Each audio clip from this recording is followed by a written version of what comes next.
آپ کہہ دیجئے بھلا تو تم بتاؤ تو اگر یہ قرآن اللہ ہی کی طرف سے ہو اور تم نے اسے نہ مانا ہو اور بنی اسرائیل کا ایک گواہ اس جیسی گواہی بھی دے چکا ہو اور وہ ایمان بھی لا چکا ہو اور تم نے سرکشی کی ہو تو بے شک اللہ ظالموں کو راہ نہیں دکھاتا۔ سبحان اللہ۔ تو کون کیا کہہ رہے ہیں اللہ سبحانہ و تعالیٰ کہ یعنی میری بات پر یقین نہیں کرتے ہو، حالانکہ تمہارے لوگوں میں سے جو ہے وہ ایک شخص اس چیز کی گواہی دے چکا ہے کہ آپ کا ذکر جو ہے ہماری کتابوں میں موجود ہے اور آپ ہی وہ آخری نبی ہیں، یعنی وہ گواہی دے کر ایمان قبول کر چکا ہے، تو تم لوگ کیوں نہیں ایمان لے آتے ہو؟ یعنی تم لوگ اس چیز پر کیوں یقین نہیں کرتے ہو؟ اگر تم اب سچے ہو کہ تم لوگ اپنی کتابوں میں یا اپنے دین کے ساتھ مخلص ہو، تو یہ کن کا ذکر ہے؟ عبداللہ بن سلام رضی اللہ عنہ کا ذکر ہے کہ وہ کیا تھے، پہلے اہل کتاب میں سے تھے اور پھر اللہ سبحانہ و تعالیٰ کی دی گئی ہدایت کو انہوں نے پہچان لیا اور پھر وہ دین اسلام انہوں نے قبول کر لیا۔ سبحان اللہ۔ آپ کہہ دیجئے بھلا تم بتاؤ اگر یہ قرآن اللہ ہی کی طرف سے ہو اور تم نے اسے نہ مانا اور بنی اسرائیل کا ایک گواہ اس جیسی گواہی بھی دے چکا ہو اور وہ ایمان بھی لا چکا ہو اور تم نے سرکشی کی ہو تو بے شک اللہ ظالموں کو راہ نہیں دکھاتا۔ اور کافروں نے ایمانداروں کی نسبت کہا اور کافروں نے ایمانداروں کی نسبت کہا کہ اگر یہ دین بہتر ہوتا تو یہ لوگ اس کی طرف ہم سے سبقت کرنے نہ پاتے، اور چونکہ انہوں نے اس قرآن سے ہدایت نہیں پائی بس یہ کہہ دیں گے کہ قدیمی جھوٹ ہے، یعنی پرانا جھوٹ ہے۔ سبحان اللہ۔ تو یہاں پر کیا مراد ہے؟ یعنی نبی اکرم صلی اللہ علیہ وسلم پر ایمان جو لوگ لائے تھے اولن وہ کون تھے؟ غریب غربا تھے، یعنی جیسے حضرت بلال، حضرت عمار، حضرت صہیب، حضرت خباب، یہ کو کس قسم کے، یعنی ان کا تعلق جو ہے دنیاوی لحاظ سے کیسا تھا، ان کا اسٹیٹس کیسا تھا؟ ان میں سے زیادہ جو تھے وہ غلام طبقے سے تعلق رکھتے تھے یا بالکل غریب طبقہ تھا۔ تو سبحان اللہ، تو یہ کیا کہتے ہیں آگے سے کہ اگر اس دین کے اندر کوئی خیر ہوتی یا دین واقعی سچا ہوتا تو ہم جیسے جو بڑے بڑے شرفا ہیں وہ اس پر ایمان لے کر آتے نا، یعنی پہلے بھی تو ہم لوگ اس سب لوگوں سے بہتر ہیں دین کے اعتبار سے بھی، دنیا کے اعتبار سے بھی۔ تو اگر یہ دین اللہ کی طرف سے ہوتا اور سچا ہوتا تو اس میں بھی ہم نے سبقت لے کے جانی تھی، اللہ ہمیں سب سے پہلے چنتا کہ ہم اس پر ایمان لے آتے۔ تو اس کا مطلب ہے کہ یہ دین ہی سچا نہیں ہے، اور اس سے پہلے موسیٰ کی کتاب پیشوا اور رحمت تھی، اور جبکہ یہ کتاب تصدیق کرنے والی عربی زبان میں ہے تاکہ ظالموں کو ڈرائے اور نیککاروں کو بشارت ہو۔ بے شک جن لوگوں نے کہا کہ ہمارا رب اللہ ہے پھر اس پر جمے رہے۔ سبحان اللہ۔ پیچھے کیا پڑھا ہم نے کہ جن لوگوں نے کہا کہ ہمارا رب اللہ ہے، یعنی جو ایمان لے آئے اور پھر اس پر جمے رہے، یعنی ایمان کے ساتھ سیکنڈ چیز کنڈیشن کیا ہے؟ سبحان اللہ، استقامت۔ ان الذین قالوا ربنا اللہ ثم استقاموا فلا خوف علیہم ولا هم یحزنون۔ پیچھے بھی ہم نے سیم ایسی چیز پڑھی تھی، اس کے اندر کیا پڑھا تھا کہ ان لوگوں کے لیے فرشتے دعائیں مغفرت کرتے ہیں۔ سبحان اللہ۔ اولئک اصحاب الجنۃ خالدین فیہا جزاء بما كانوا یعملون۔ یہ تو اہل جنت ہیں جو سدا اسی میں رہیں گے ان اعمال کے بدلے جو وہ کیا کرتے تھے۔ وَوَصَّيْنَا الْإِنسَانَ بِوَالِدَيْهِ إِحْسَانًا۔ پیچھے بھی ہم نے پڑھا پارہ 15 میں اللہ سبحانہ و تعالیٰ نے کیا کہا کہ اپنے والدین کے ساتھ کیا کرو۔ اللہ نے اپنی عبادت کے بعد یعنی توحید کے بعد جو سیکنڈ بات کی وہ اللہ تعالیٰ کیا کرتے ہیں، وہ والدین کے ساتھ نیک سلوکی کی بات کرتے ہیں کہ ان کے ساتھ احسان کا معاملہ کرو، نیک سلوک کرو، احسان کے ساتھ پیش ہو۔ پیچھے کیا کہا کہ انہیں اف تک نہ کہو اور ان کے لیے دعا مانگتے رہو۔ کون سی دعا سکھائی گئی ہے ہمیں؟ رب ارحمہما کما ربیانی صغیرا۔ اور اس کے علاوہ ہم دیکھیں ہر نماز میں بھی اپنے والدین کے لیے دعا کرتے ہیں۔ کب دعا کرتے ہیں؟ التحیات میں جب ہم کہتے ہیں رب اجعلنی مقیم الصلاۃ ومن ذریتی ربنا وتقبل دعا ربنا اغفر لی ولوالدی۔ تو یہ کیا ہے؟ اپنے والدین کی بخشش کی دعا ہے۔ سبحان اللہ۔ تو کیا معاملہ کیسے احسان کرنا ہے؟ اگر وہ ہمارے پاس موجود ہیں تو ان کی خدمت کرنی ہے، ان کو اف تک نہیں کہنا، ان کی باتوں کا برا نہیں منانا۔ دیکھیں کس قدر مطلب یہ والی جو ایج ہوتی ہے کس قدر تکلیف سی ہوتی ہے نا۔ سبحان اللہ۔ انسان اپنی پوری زندگی پورے اختیار میں گزار چکا ہوتا ہے، اپنی بھرپور یعنی جوانی کو اس نے انجوائے کیا ہوتا ہے، اتنے اختیارات دیکھے ہوتے ہیں، بچے پیدا کیے ہوتے ہیں، بچوں کو پروان چڑھایا ہوتا ہے، بچوں کے معاملات باقی طے کیے ہوتے ہیں۔ سبحان اللہ۔ یعنی ایک پوری زندگی شعور کے ساتھ گزار کر ایک انسان کو یعنی مطلب اس وقت میں لے جایا جائے کہ جب اس کے سارے اختیارات ختم ہو جائیں۔ سبحان اللہ۔ یعنی جسم بھی کمزور ہے، نہ جسم ساتھ دیتا ہے، نہ ہڈیاں ساتھ دیتی ہے، نہ سوچ ساتھ دیتی ہے، نہ جذبات ساتھ دیتے ہیں، نہ توانائی ہے، نہ یعنی سوچ سمجھ ویسی باقی رہی ہے، نہ ذہن ساتھ دیتا ہے۔ سبحان اللہ۔ نہ جسم میں جان، نہ رمق، کوئی چیز باقی نہیں رہی ہے۔ تو کیا انسان مطلب پہلے کی طرح کا ایکٹیو ہو کر زندگی گزار سکتا ہے، یا پہلے کی طرح جو ہے نارمل معاملات کر سکتے ہیں؟ نہیں، آف کورس وہ کسی نہ کسی پر بوجھ بنے گا، آف کورس اس کے معاملات اب کسی اور کو دیکھنے ہوں گے۔ تو اس سے پہلے وہ بھی تو آپ کے معاملات دیکھ چکے ہیں نا۔ سبحان اللہ۔ تو ایسے میں اگر وہ ان کی طرف سے کوئی ایسی غلط بات بھی ہو جاتی ہے، کوئی تکلیف دہ بات بھی سننی پڑ جاتی ہے، تو انسان کو ہنس کے برداشت کرنا چاہیے اس چیز کو، اور اللہ سبحانہ و تعالیٰ کو خوش کرنے کے لیے کرنا چاہیے، پھر اللہ تعالیٰ اس معاملے کو بہت آسان کر دیتے ہیں۔ سبحان اللہ۔ تو کبھی والدین کو آگے سے اف نہیں کہنی، کبھی انہیں کسی قسم کی اذیت نہیں پہنچانی، بلکہ ان کا ہر کام خوشی سے کرنا ہے اگر وہ حیات ہیں تو، اور اگر وہ پاس نہیں ہے، دور ہے، تو پھر کیا کرنا ہے؟ ان کا فون کر کے ان کا جو ہے حال احوال پوچھتے رہیں، کوئی گفٹس وغیرہ بھجواتے رہیں، جن چیزوں سے وہ خوش ہوتے ہیں وہ کرتے رہیں۔ سبحان اللہ۔ عبادتیں زیادہ کریں، دعاؤں میں ان کو زیادہ یاد رکھیں۔ سبحان اللہ۔ اور اگر وہ فوت ہو چکے ہیں، دنیا میں نہیں ہے، تو پھر کیا کرنا ہے؟ پھر ان کے لیے بہت زیادہ دعائیں مغفرت کرنی ہے، ان کے لیے ان کا بہترین صدقہ جاریہ بننے کی کوشش کرنی ہے۔ دیکھیے ایک انسان ہوتا ہے، جب قیامت کے دن اس کے درجات بلند ہوتے ہیں، وہ ایک دم حیران ہو جاتا ہے، میرے درجات کیوں بلند ہوئے ہیں نا، مطلب کوئی اب تو اسباب نہیں رہ گئے، تو پھر اسے بتایا جاتا ہے کہ تمہاری جو نیک اولاد پیچھے تھی، اس نے تمہارے لیے دعائیں مغفرت کی ہے، یعنی وہ تمہارے لیے دعائیں مانگتا ہے۔ سبحان اللہ۔ تو ان کی دعاؤں کی وجہ سے جو ہے والدین کے درجات جو ہے وہ بلند ہو جاتے ہیں۔ سبحان اللہ۔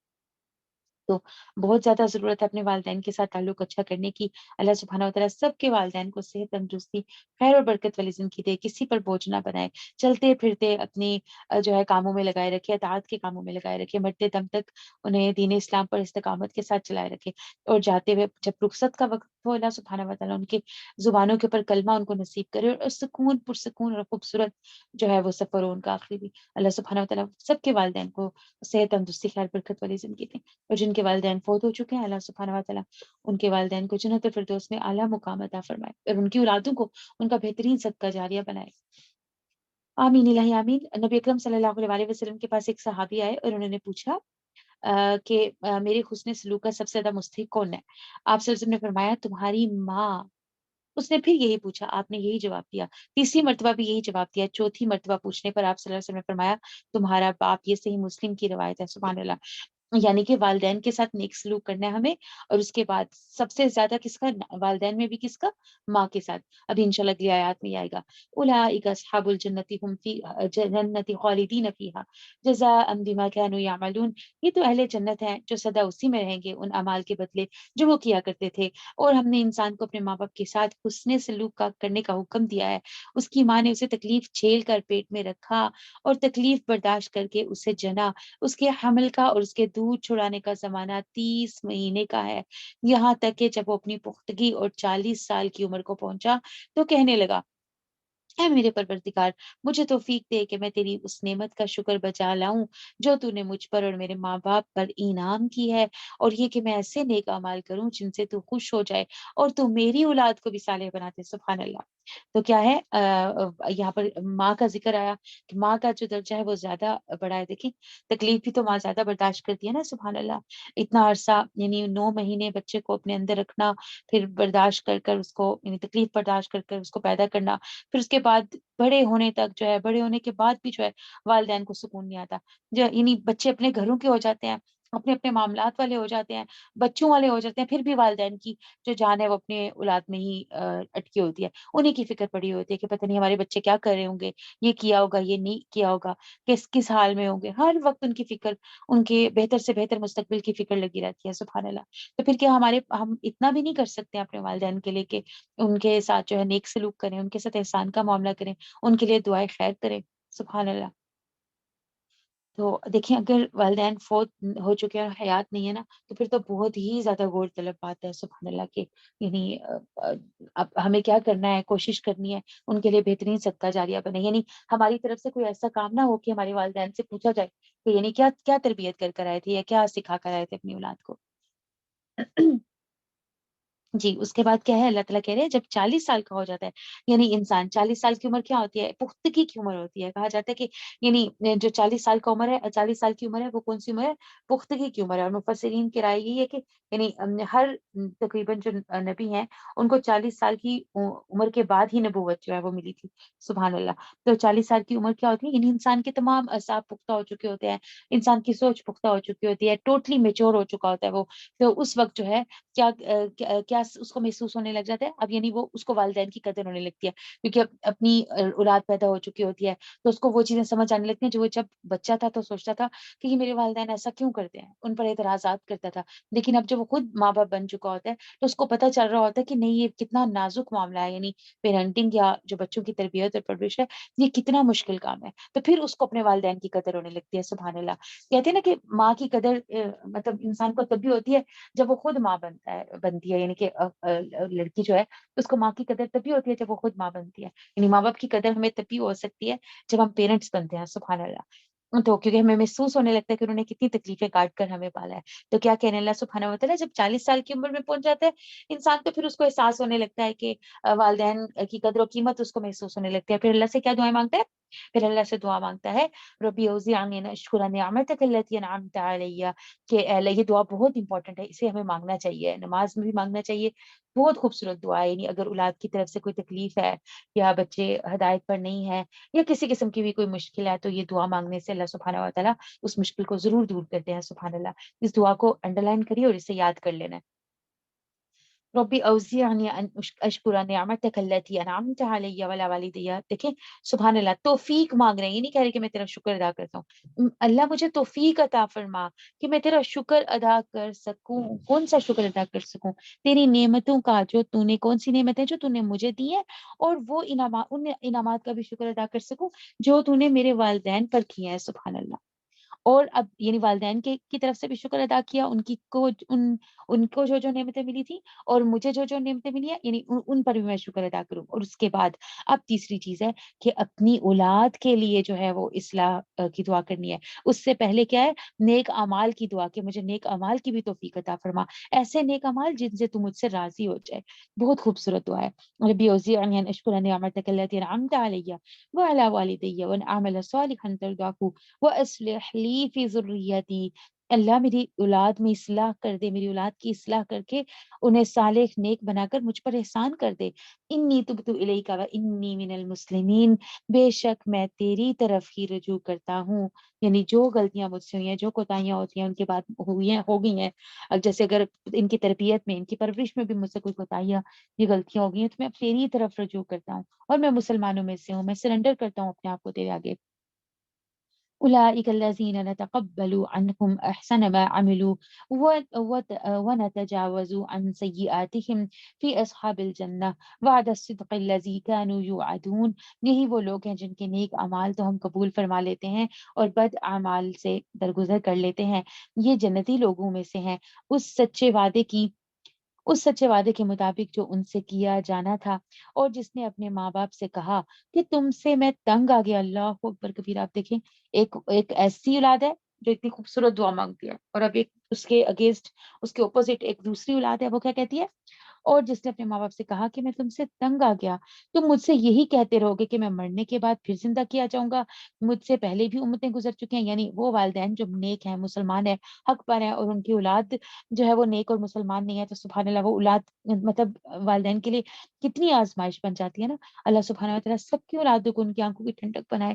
اللہ سبحانہ وتعالیٰ کسی والدین کو یہ دیکھنا نصیب نہ کرے کہ ان کی جو اولاد ہے وہ ایمان سے پھری ہے، یا وہ ایمان والی نہیں ہے، یا وہ حق پر نہیں ہے، اللہ سے دور ہو گیا ہے۔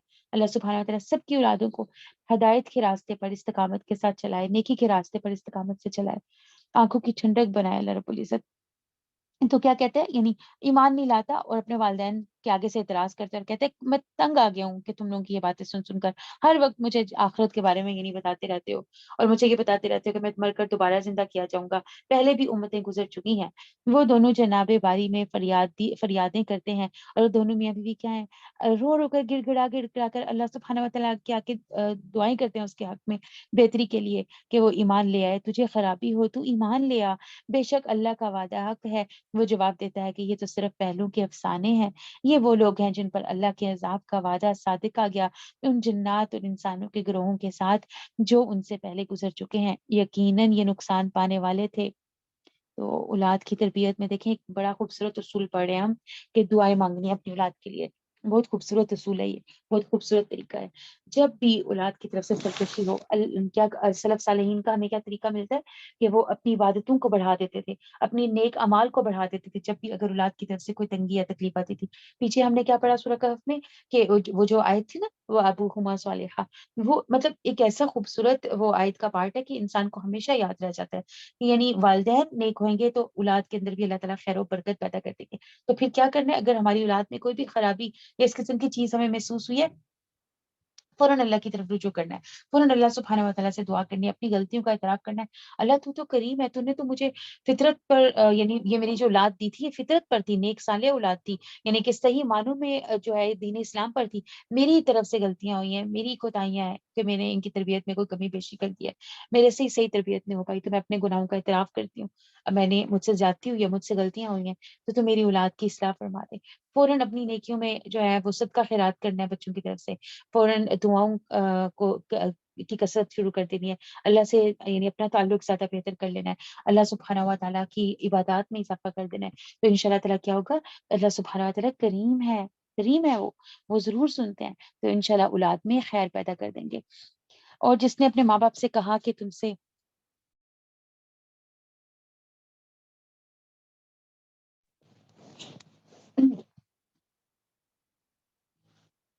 یہ وہ لوگ ہیں یہ وہ لوگ ہیں جن پر اللہ کے عذاب کا وعدہ صادق آ گیا، ان جنات اور انسانوں کے گروہوں کے ساتھ جو ان سے پہلے گزر چکے ہیں۔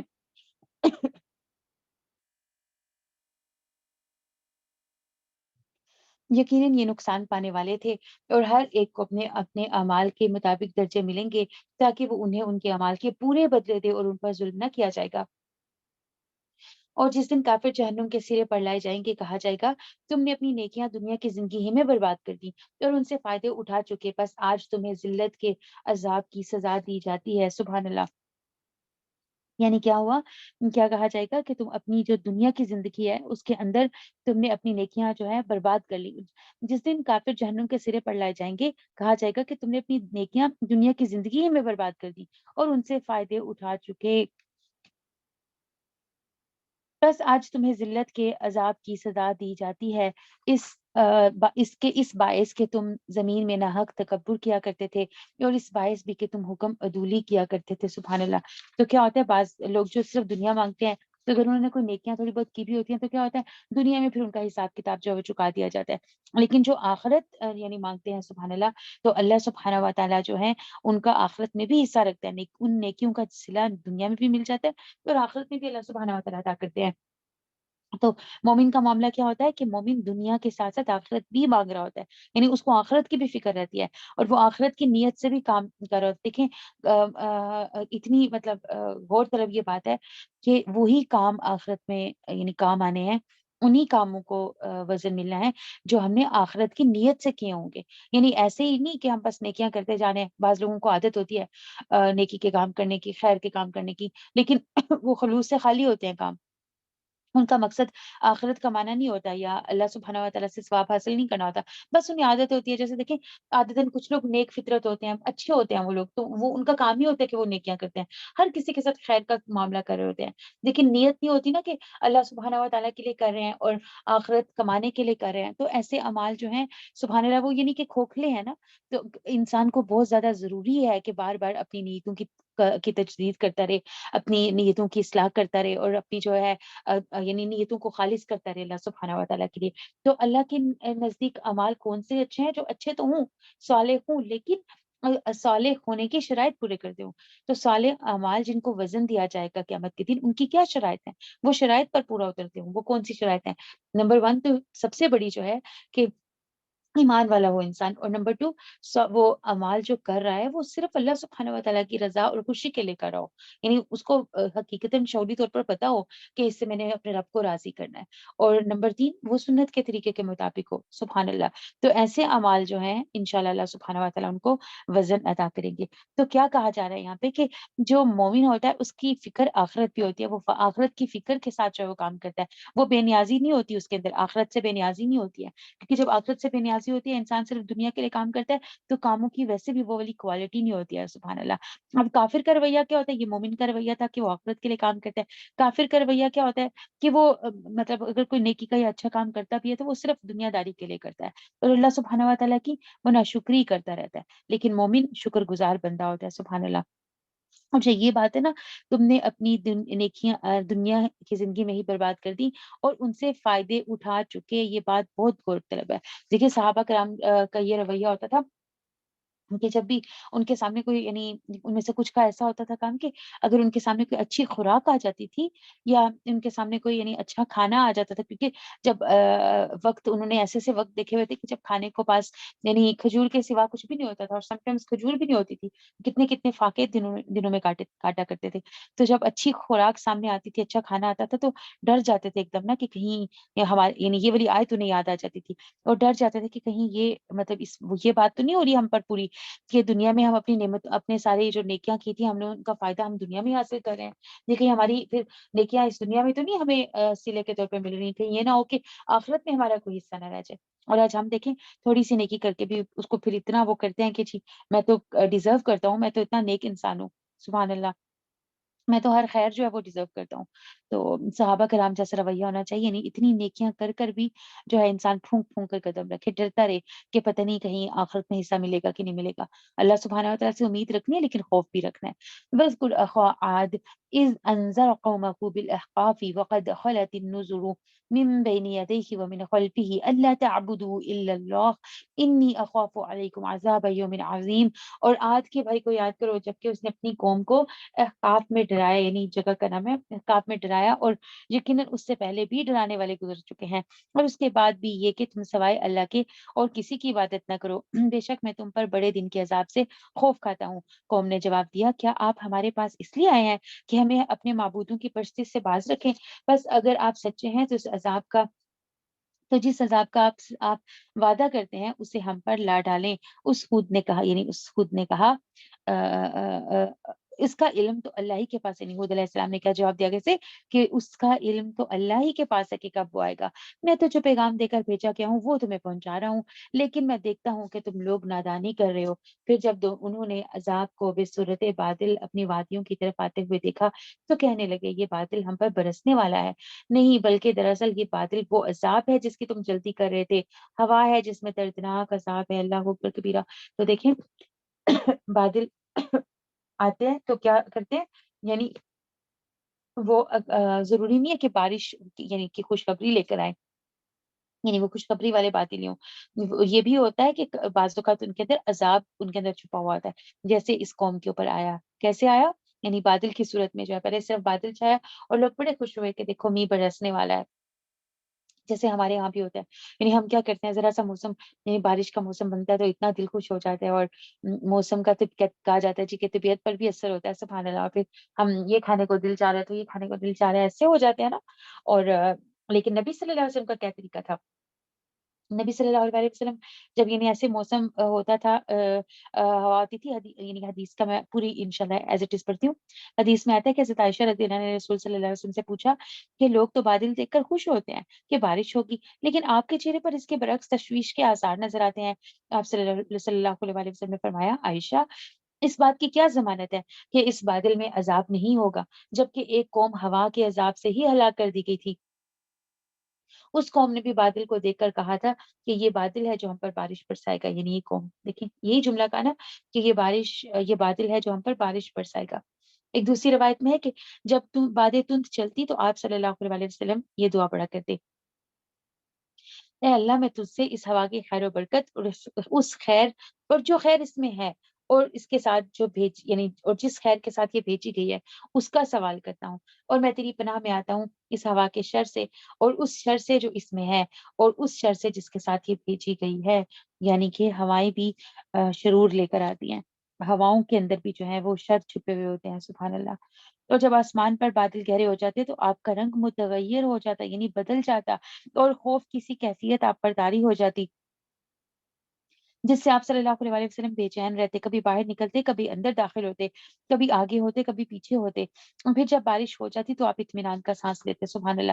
یعنی ان کفار مکہ جو تھے یعنی کفار اور دیگر جو اہل کتاب وغیرہ تھے، مطلب ان کے جو گناہ تھے اتنے زیادہ تھے اور اللہ کی سرکشی اتنی زیادہ تھی کہ نبی صلی اللہ علیہ وسلم کو ڈر آتا تھا کہ کسی بھی وقت یہ نہ ہو کہ ہماری بھی پکڑ ہو جائے یا اللہ سبحانہ وتعالیٰ ناراض ہو کر، کیونکہ وہ عذاب مانگتے تھے نا، عذاب میں جلدی مانگا کرتے تھے عذاب کو کہ عذاب آتا کیوں نہیں ہے، تو پھر نبی صلی اللہ علیہ وسلم کو بھی ڈر ہوتا تھا کہ کہیں ان کی بات جو ہے اللہ سبحانہ وتعالیٰ مان کر عذاب نہ لے آئے، عذاب نازل نہ ہو جائے، تو اس لیے جو ہے جب بھی موسم بدلتا تھا تو آپ صلی اللہ علیہ وسلم جو ہے ان کے چہرے کا بھی رنگ بدل جاتا تھا اور وہ ڈر جاتے تھے، جو اپنے رب کے حکم سے ہر چیز کو ہلاک کر دے گی، بس وہ ایسے ہو گئے کہ بجز ان کے مکانات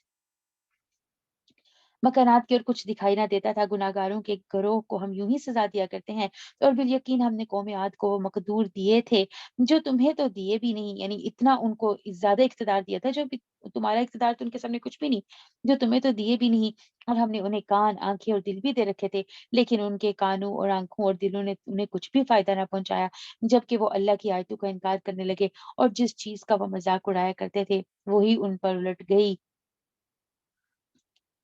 اور یقیناً ہم نے تمہارے آس پاس کی بستیاں تباہ کر دیں اور طرح طرح کی ہم نے نشانیاں بیان کر دی تاکہ وہ رجوع کر لیں، بس قرب الہی حاصل کرنے کے لیے انہوں نے اللہ کے سوا جن جن کو اپنا معبود بنا رکھا تھا انہوں نے ان کی مدد کیوں نہ کی، بلکہ وہ تو ان سے کھو گئے، بلکہ دراصل یہ ان کا محض جھوٹ اور بہتان ہے، اور یاد کرو جب کہ ہم نے جنوں کی ایک جماعت کو تیری طرف پھیرا کہ وہ قرآن سنے، بس جب نبی کے پاس پہنچ گئے تو ایک دوسرے سے کہنے لگے خاموش ہو جاؤ، پھر جب ختم ہو گیا تو اپنی قوم کو، یعنی نبی صلی اللہ علیہ وسلم پڑھ کر خاموش ہو گئے تو اپنی قوم کو خبردار کرنے کے لیے واپس لوٹ گئے، سبحان اللہ، یہ جنات کی ایک یعنی گروہ کا ذکر ہے، اور سبحان اللہ کیا فرما رہے ہیں اللہ سبحانہ وتعالیٰ اس میں کہ اِذ صرفنا الیک نفرا من الجن یستمعون القرآن، یعنی کیا ہوا تھا، میں انشاءاللہ ابھی پورا واقعہ بیان کرتی ہوں، جنوں کی جماعت نے نبی صلی اللہ علیہ وسلم کو قرآن پڑھتے ہوئے سنا، فلما حضروه قالوا انصتوا، اور جب وہ پاس گئے تو ایک دوسرے کو کہنے لگے خاموش ہو جاؤ، خاموشی کے ساتھ غور سے توجہ کے ساتھ سنو، فلما قضیا، تو پھر جب سن لیا توجہ کے ساتھ تو وہ لو، پھر وہ واپس پلٹ کے الی قومہم، اپنی قوم کی طرف، منذرین، ڈرانے والے بن کر، خبردار، یعنی جو ہی سمجھ گئے کہ یہ قرآن جو ہے اللہ کی طرف سے ہے، پھر فوراً آگے بڑھ کر کیا ہے، تبلیغ، اپنی قوم کی بھی خیر خواہی کرنے لگے اور اپنی قوم کو بھی اس رائے حق پر لے کر آنے کے لیے اپنی قوم کی طرف پلٹ گئے، سبحان اللہ، تو یہ صحیح مسلم کی روایت ہے،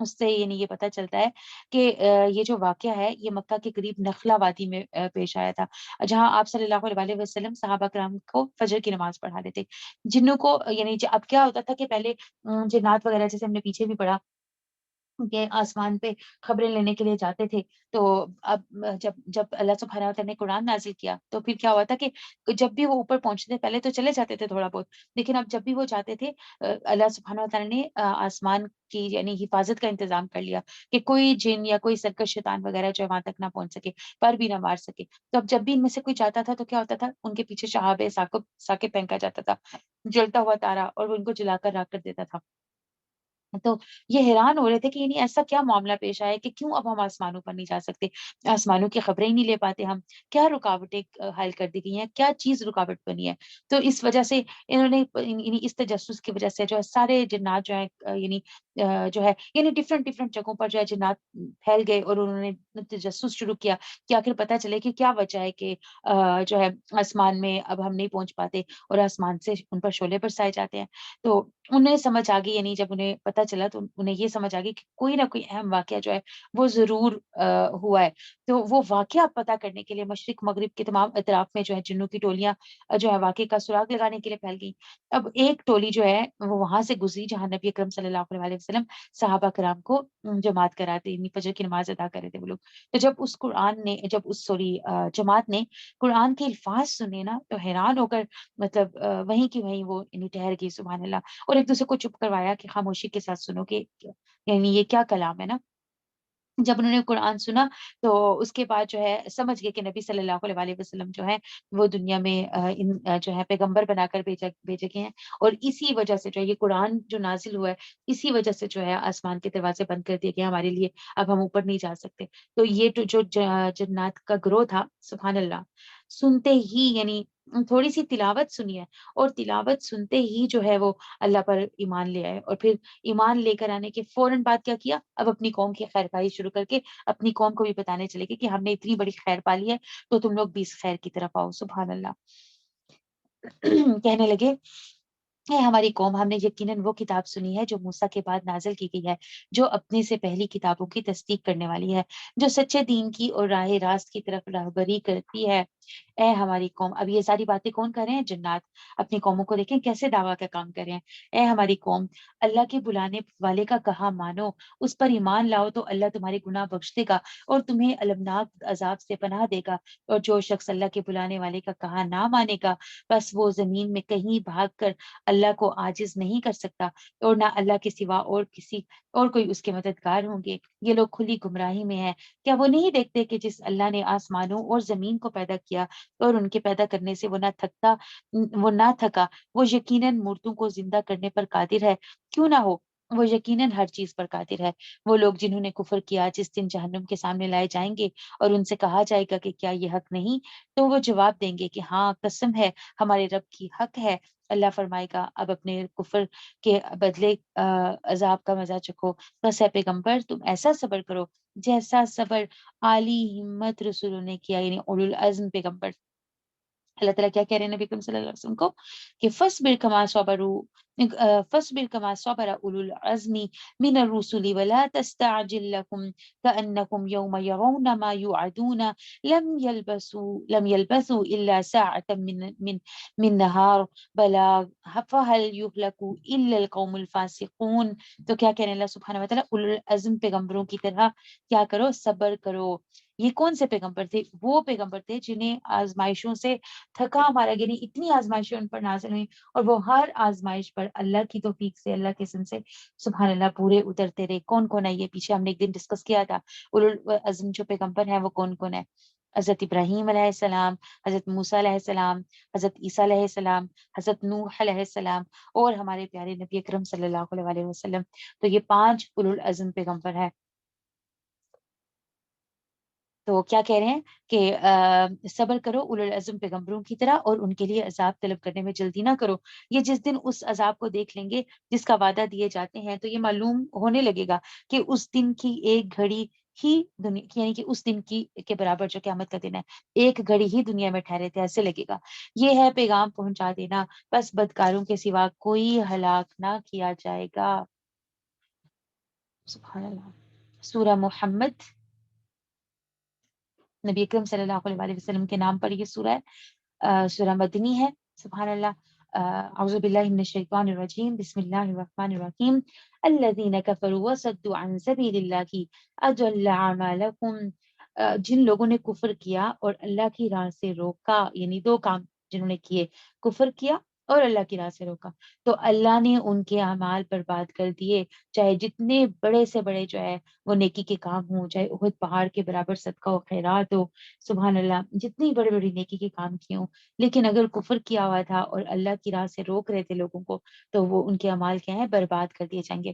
اور جو لوگ ایمان لائے اور اچھے کام کیے اور اس پر بھی ایمان لائے جو محمد صلی اللہ علیہ وسلم پر اتاری گئی، اور دراصل ان کے رب کی طرف سے سچا دین بھی وہی ہے، اللہ نے ان کے گناہ دور کر دیے، یعنی کہ اللہ رب العزت پر ایمان لانا صحیح معنوں میں وہ کیا کرتا ہے، ہماری ساری برائیاں، ہمارے گناہ جو ہے ہم سے دور کر دیتا ہے اور ان کے حال کی اصلاح کرتی۔ سبحان اللہ۔ نبی اکرم صلی اللہ علیہ وسلم کی ایک حدیث بھی ہے کہ آپ صلی اللہ علیہ وسلم نے فرمایا کہ اسلام ما قبل کے سارے گناہوں کو معاف کر دیتا ہے، یعنی اس سے پہلے جو یعنی اہل کتاب تھے یا کفر میں تھے، تو وہ سوچ سمجھ کر جب اللہ سبحانہ و تعالیٰ پر ایمان لاتے ہیں، اللہ کے نبی پر ایمان لاتے ہیں، اللہ کی کتابوں پر ایمان لاتے ہیں، یعنی دین اسلام میں داخل ہو جاتے ہیں، تو پھر اللہ تعالیٰ ان کے جہالت میں جو انہوں نے کام کیے ہوتے ہیں، گناہ کیے ہوتے ہیں، ان سب گناہوں کو معاف کر دیتے ہیں۔ اور ہم نے ایک اور روایت میں پڑھا کہ کیا کرتے ہیں، نیکیوں سے بدل دیتے ہیں۔ ذلك بأن الذين كفروا اتبعوا الباطل وأن الذين آمنوا اتبعوا الحق من ربهم كذلك يضرب الله للناس أمثالهم۔ یہ اس لیے کہ کافروں نے باطل کی پیروی کی اور مومنوں نے اس حق کی اتباع کی جو ان کے رب کی طرف سے ہے۔ اللہ لوگوں کو ان کے احوال اسی طرح بتاتا ہے، تو جب کافروں سے تمہاری مڈبھیڑ ہو تو گردنوں پر وار مارو، جب ان کا خوب کٹاؤ کر چکو تو اب خوب مضبوط قید و بند سے گرفتار کرو، پھر اختیار ہے کہ خواہ احسان رکھ کر چھوڑ دو یا فدیہ لے کر، دا وقت یہ کہ لڑائی اپنے ہتھیار رکھ دے، سبحان اللہ۔ تو جو ہے اب جنگ کا طریقہ سکھایا جا رہا ہے کہ جنگ کرتے ہوئے کیا کرنا ہے، کس طریقے سے جنگ لڑنی ہے، اور جب اگر تم انہیں قیدی بنا کر لے آؤ تو پھر کیا کرنا ہے، احسان کے ساتھ یا تو ان کو چھوڑ دو فدیہ وغیرہ لے کر، یا پھر یہ ہے کہ جو ہے اپنے پاس رکھو، یا جو بھی معاملہ کرنا ہے ان کے ساتھ کرو، سبحان اللہ۔ تو جنگ کے اصول بتائے جا رہے ہیں۔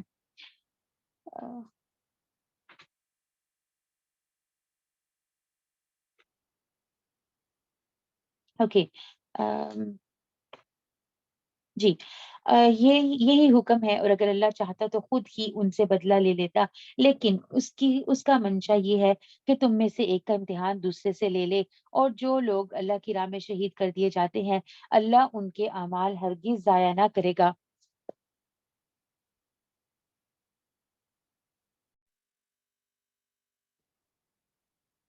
انہیں راہ دکھائے گا اور ان کے حالات کی اصلاح کر دے گا، سبحان اللہ۔ تو اللہ سبحانہ و تعالیٰ دیکھیں کیا کہہ رہے ہیں کہ جو لوگ اللہ کی راہ میں شہید کر دیے جاتے ہیں، یعنی جو قربانیاں دیتے ہیں اللہ سبحانہ و تعالیٰ کی راہ میں، اللہ ان کے اعمال ہرگز ضائع نہ کرے گا، انہیں راہ دکھائے گا اور ان کے حالات کی اصلاح کر دے گا۔ وَيُدْخِلُهُمُ الْجَنَّةَ عَرَّفَهَا لَهُمْ، اور انہیں اس جنت میں لے جائے گا جس سے انہیں پہلے سے شناسا کر دیا ہے، سبحان اللہ۔ یعنی جنت جو ہے ہر انسان جو ہے اہل جنت جو ہوگا وہ اپنا گھر پہلے سے ہی جانتا ہوگا، سبحان اللہ۔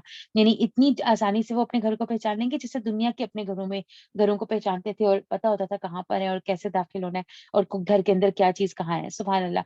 تو ایسے ہی جنت کے گھروں کو بھی اہل جنت جو ہے پہچانتے ہوں گے۔ نبی اکرم صلی اللہ علیہ وسلم کی حدیث ہے، آپ صلی اللہ علیہ وسلم نے فرمایا، قسم ہے اس ذات کی جس کے ہاتھ میں میری جان ہے، ایک جنتی کو اپنے جنت والے گھر کے راستوں کا اس سے کہیں زیادہ علم ہوگا جتنا دنیا میں اسے اپنے گھر کا ہوتا تھا، سبحان اللہ۔ اے ایمان والو، اگر تم اللہ کے دین کی مدد کرو گے تو وہ تمہاری مدد کرے گا۔ یا ایھا الذین آمنوا ان تنصروا اللہ ینصرکم ویثبت اقدامکم۔ اے ایمان والو، اگر تم اللہ کی مدد کرو گے تو اللہ تمہاری مدد کرے گا اور تمہیں ثابت قدم رکھے گا، سبحان اللہ۔ اللہ کو مدد کی کیا ضرورت، اللہ تو بے نیاز ہے، سبحان اللہ۔ تو جب بھی اللہ کی مدد کی بات آئے گی تو اس کا کیا مطلب ہوگا کہ اللہ کے دین کی مدد کرو، یعنی اللہ کے دین کی مدد کرو، تو اس کے بدلے میں اللہ تعالیٰ کیا کریں گے، اللہ بھی تمہاری مدد کریں گے اور تمہیں ثابت قدمی عطا کریں گے، سبحان اللہ۔ تو اللہ کے دین کی مدد کیا ہے کہ یعنی اسباب اس کے لیے مہیا کیا جائے، اس کے لیے مہیا کیے جائیں۔ تو اللہ سبحانہ و تعالیٰ یعنی اپنے دین کو کیسے مضبوط کرتے ہیں، بندوں کے ذریعے مضبوط کرتے ہیں۔ تو جو مومن بندے ہوتے ہیں، اللہ کے پسندیدہ بندے ہوتے ہیں، اللہ سبحانہ و تعالیٰ کے دین کی حفاظت کرنے والے، یعنی جنہیں اور کچھ نہیں چاہیے سوائے اس کے کہ اللہ کے نام کا کلمہ جو ہے وہ بلند ہو اور اللہ ہم سے راضی ہو جائے، سبحان اللہ۔ تو ایسے ہی لوگ صحیح معنوں میں انصار اللہ ہوتے ہیں، ایسے ہی لوگ صحیح معنوں میں اللہ کے مددگار ہوتے ہیں، یعنی اللہ کے دین کے مددگار ہوتے ہیں، یعنی جو اسباب اختیار کرتے ہیں اور اللہ سبحانہ و تعالیٰ کے دین کی جتنی مدد کر سکتے ہیں، یعنی بے دریغ ہو کر، بے لوث ہو کر، یعنی کسی قسم کا شکریہ، کسی قسم کا جو ہے اجر جو ہے لوگوں سے ایکسپیکٹ کیے بغیر جو ہے کسی قسم کی ایکسپیکٹیشنز نہیں رکھتے، اور اللہ کے لیے خالص ہو کر جو ہے اللہ سبحانہ و تعالیٰ کے دین کا کام کرتے ہیں۔ تو یہاں ان لوگوں کا ذکر ہو رہا ہے، سبحان اللہ۔ یہ مومن بندے اللہ کے دین کی حفاظت اور اس کی تبلیغ و دعوت کرتے ہیں، تو اللہ تعالیٰ پھر کیا کرتے ہیں آگے، ان کی بھی مدد کرتے ہیں، سبحان اللہ۔ ان کے خیر کے کام ان کے لیے آسان کر دیتے ہیں، کاموں میں فرشتوں کی مدد آتی ہے، اللہ تعالیٰ ان کی مطلب ہر طرح سے مدد فرماتے ہیں اور کام ان کے لیے آسان ہو جاتے ہیں، خیر و برکت ملتی ہے، سبحان اللہ۔ بے شک ایسا ہی ہے۔ تو اللہ سبحانہ و تعالیٰ ہم سب کو اپنے دین کی خدمت کے لیے چن لے، اللہ سبحانہ و تعالیٰ ہمیں توفیق عطا فرمائے کہ ہم اس کے دین کو مضبوط کرنے والے ہوں، نہ کہ اس کے دین کو خراب کرنے والے ہوں، نہ تفرقہ بازی کرنے والے ہوں، نہ فرقہ واریت میں پڑھنے والے ہوں، توحید کے جو ہے وہ توحید کا بول بولا عام کرنے والے ہوں، دنیا کے کونے کونے میں اللہ سبحانہ و تعالیٰ کا کلمہ بلند کرنے والے ہوں۔ اللہ سبحانہ و تعالیٰ ہم سے دین کی بہترین خدمت لے۔ تو اللہ تعالیٰ کیا کرتے ہیں، انہیں کافروں پر غلبہ عطا کرتے ہیں اور انہیں استقامت عطا کرتے ہیں، اور جو لوگ کافر ہوئے ان کے لیے ہلاکت ہو، اللہ ان کے اعمال غارت کر دے گا، یہ اس لیے کہ وہ اللہ کی نازل کردہ چیز سے ناخوش ہوئے، بس اللہ نے بھی ان کے اعمال ضائع کر دیے۔ کیا ان لوگوں نے زمین میں چل پھر کر اس کا معائنہ نہیں کیا کہ ان سے پہلے کے لوگوں کا کیا نتیجہ ہوا تھا، اللہ نے انہیں ہلاک کر دیا، اور کافروں کے لیے اسی طرح کی سزائیں ہیں، وہ اس لیے کہ ایمان والوں کا کارساز خود اللہ ہے اور اس کے لیے کافروں کا کوئی کارساز نہیں۔ جو لوگ ایمان لائے اور انہوں نے نیک اعمال کیے انہیں اللہ یقیناً ایسے باغوں میں داخل کرے گا جن کے نیچے نہریں جاری ہیں، اور جو لوگ کافر ہوئے وہ دنیا ہی کا فائدہ اٹھا رہے ہیں اور مثل چوپایوں کے کھا رہے ہیں، یعنی جیسے جانور کھاتے پیتے ہیں، صرف جانوروں کی زندگی کا کیا مقصد ہوتا ہے کہ صرف اپنے جو پیٹ اور جنس کی جو ضروریات ہیں ان کو پوری کرتے ہیں، اللہ اکبر کبیرہ، اور اس کے علاوہ ان کی کوئی زندگی کا یعنی کہ وہ نہیں ہوتا کہ انہوں نے کوئی نیک امال بھی کرنا ہے، سبحان اللہ۔ تو اللہ تعالیٰ ایسے لوگوں کو چوپایوں کی برابر ٹھہرا رہے ہیں کہ جو صرف دنیا کے فائدے کے لیے کام کریں اور آخرت کی انہیں کوئی پرواہ نہیں ہے، ان کا اصل ٹھکانہ جہنم ہے۔ اور کتنی ہی ایسی بستیوں کو جو طاقت میں تیری اس بستی سے زیادہ تھیں جس نے تجھے نکالا، ہم نے انہیں ہلاک کر دیا، بس ان کا مددگار کوئی نہ تھا۔ کیا بس وہ شخص جو اپنے پروردگار کی طرف سے دلیل پر ہو اس شخص جیسا ہو سکتا ہے جس کے لیے اس کا برا کام مزین کر دیا گیا ہو اور وہ اپنی نفسانی خواہشات کا پیروکار بن چکا ہو؟ اس جنت کی صفت جس کا پرہیزگاروں سے وعدہ کیا گیا ہے یہ ہے کہ اس میں پانی کی نہریں جو بدبو کرنے والا نہیں، یعنی ٹھہرا ہوا پانی، یعنی اس میں کوئی کسی قسم کی جو ہے وہ بو پیدا نہیں ہوتی، اور دودھ کی نہریں جن کا مزہ نہیں بدلا، سبحان اللہ۔ آپ دیکھیں تھوڑی دیر کے لیے دودھ کو ہم باہر رکھ دیں فریج کے بغیر تو اس کا ذائقہ بدل جاتا ہے نا، اور ایک دن کا پڑا ہوا دودھ اگلے دن استعمال کریں تو اس کا ذائقہ کتنا ڈفرنٹ ہو جاتا ہے، اور اگر زیادہ دیر باہر پڑا رہے تو خراب ہو جاتا ہے۔ تو وہاں پر کیا ہوگا سبحان اللہ، دودھ کی نہریں ہوں گی جن کا مزہ نہیں بدلے گا، اور شراب کی نہریں ہیں جن میں پینے والوں کے لیے بڑی لذت ہے، اور شہد کی نہریں ہیں جو بہت صاف ہے، سبحان اللہ۔ تو کتنی نہریں ہیں جنت میں، کتنی قسم کی نہریں ہیں، کیا پتہ چلتا ہے؟ پانی کی نہریں، دودھ کی نہریں، شراب کی نہریں، شہد کی نہریں، سبحان اللہ۔ تو 4 نہروں کا یہاں پہ ذکر ہے، اور ان کے لیے وہاں ہر قسم کے میوے ہوں گے، اور ان کے رب کی طرف سے مغفرت ہے۔ کیا یہ مثل اس کے ہیں جو ہمیشہ آگ میں رہنے والا ہے اور جنہیں گرم کھولتا ہوا پانی پلایا جائے گا جو اس کی آنتوں کو ٹکڑے ٹکڑے کر دے گا؟ اور ان میں بعض ایسے بھی ہیں کہ تیری طرف کان لگاتے ہیں، یہاں تک کہ جب تیرے پاس سے جاتے ہیں تو اہل علم سے پوچھتے ہیں کہ اس نے ابھی کیا کہا تھا۔ یہی لوگ ہیں جن کے دلوں پر اللہ نے مہر کر دی ہے اور وہ اپنی خواہشوں کی پیروی کرتے ہیں، یعنی ان کا ذکر ہو رہا ہے یہاں پہ منافقین کا، کہ نیت نہیں نا ٹھیک ہوتی، اللہ کی نبی کی مجلس میں آ کے بیٹھ تو جاتے ہیں دکھاوے کے لیے، دنیا داری کے لیے، لیکن جو ہے نیت ٹھیک نہیں ہوتی تو پھر نہ وہ باتیں غور سے سن پاتے ہیں اور نہ ہی وہ باتیں ان کی سمجھ میں آتی ہیں، نہ وہ ان کے دل میں اترتی ہیں۔ تو پھر جب وہ یعنی مجلس سے باہر آ جاتے ہیں تو پھر صحابہ سے پوچھتے ہیں کہ یہ کیا فرما رہے تھے، کس بارے میں بات کر رہے تھے، یعنی بات کو توجہ سے سنا نہیں ہوتا، نہ وہ یاد رہ گئی ہوتی ہے اور نہ مطلب پتا سمجھ آئی ہوتی ہے کہ بات ہو کیا رہی تھی اور کس بارے میں ہو رہی تھی۔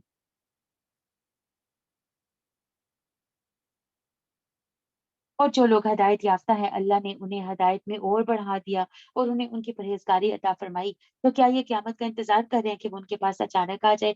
یقیناً اس کی علامتیں تو آ چکی ہیں، پھر جب کہ ان کے پاس قیامت آ جائے انہیں نصیحت کرنا کہاں ہوگا، سبحان اللہ۔ تو قیامت کی جو نشانیاں ہیں تقریباً وہ پوری ہو چکی ہیں، سوائے ان بڑی بڑی جو نشانیاں جو بالکل قیامت کے قریب جو ہے وہ واقع ہونی ہے، لیکن جو ہے نبی اکرم صلی اللہ علیہ وسلم کے زمانے سے، نبی صلی اللہ علیہ وسلم کی بعثت میں آپ صلی اللہ علیہ وسلم نے اپنی جو ہے 2 انگلیاں یعنی کھڑی کر کے اشارہ کر کے بتایا تھا کہ میری بعثت یعنی میری نبوت جو ہے اور قیامت ان 2 انگلیوں کی طرح ہے، یعنی قریب قریب ہے، بس اگر میں نبی صلی اللہ علیہ وسلم آگے ہیں تو مطلب ایک نشانی پوری ہو گئی، اب جو قیامت ہے وہ بالکل پیچھے لگی ہوئی ہے، یعنی کسی بھی وقت جو ہے وہ آ سکتی ہے۔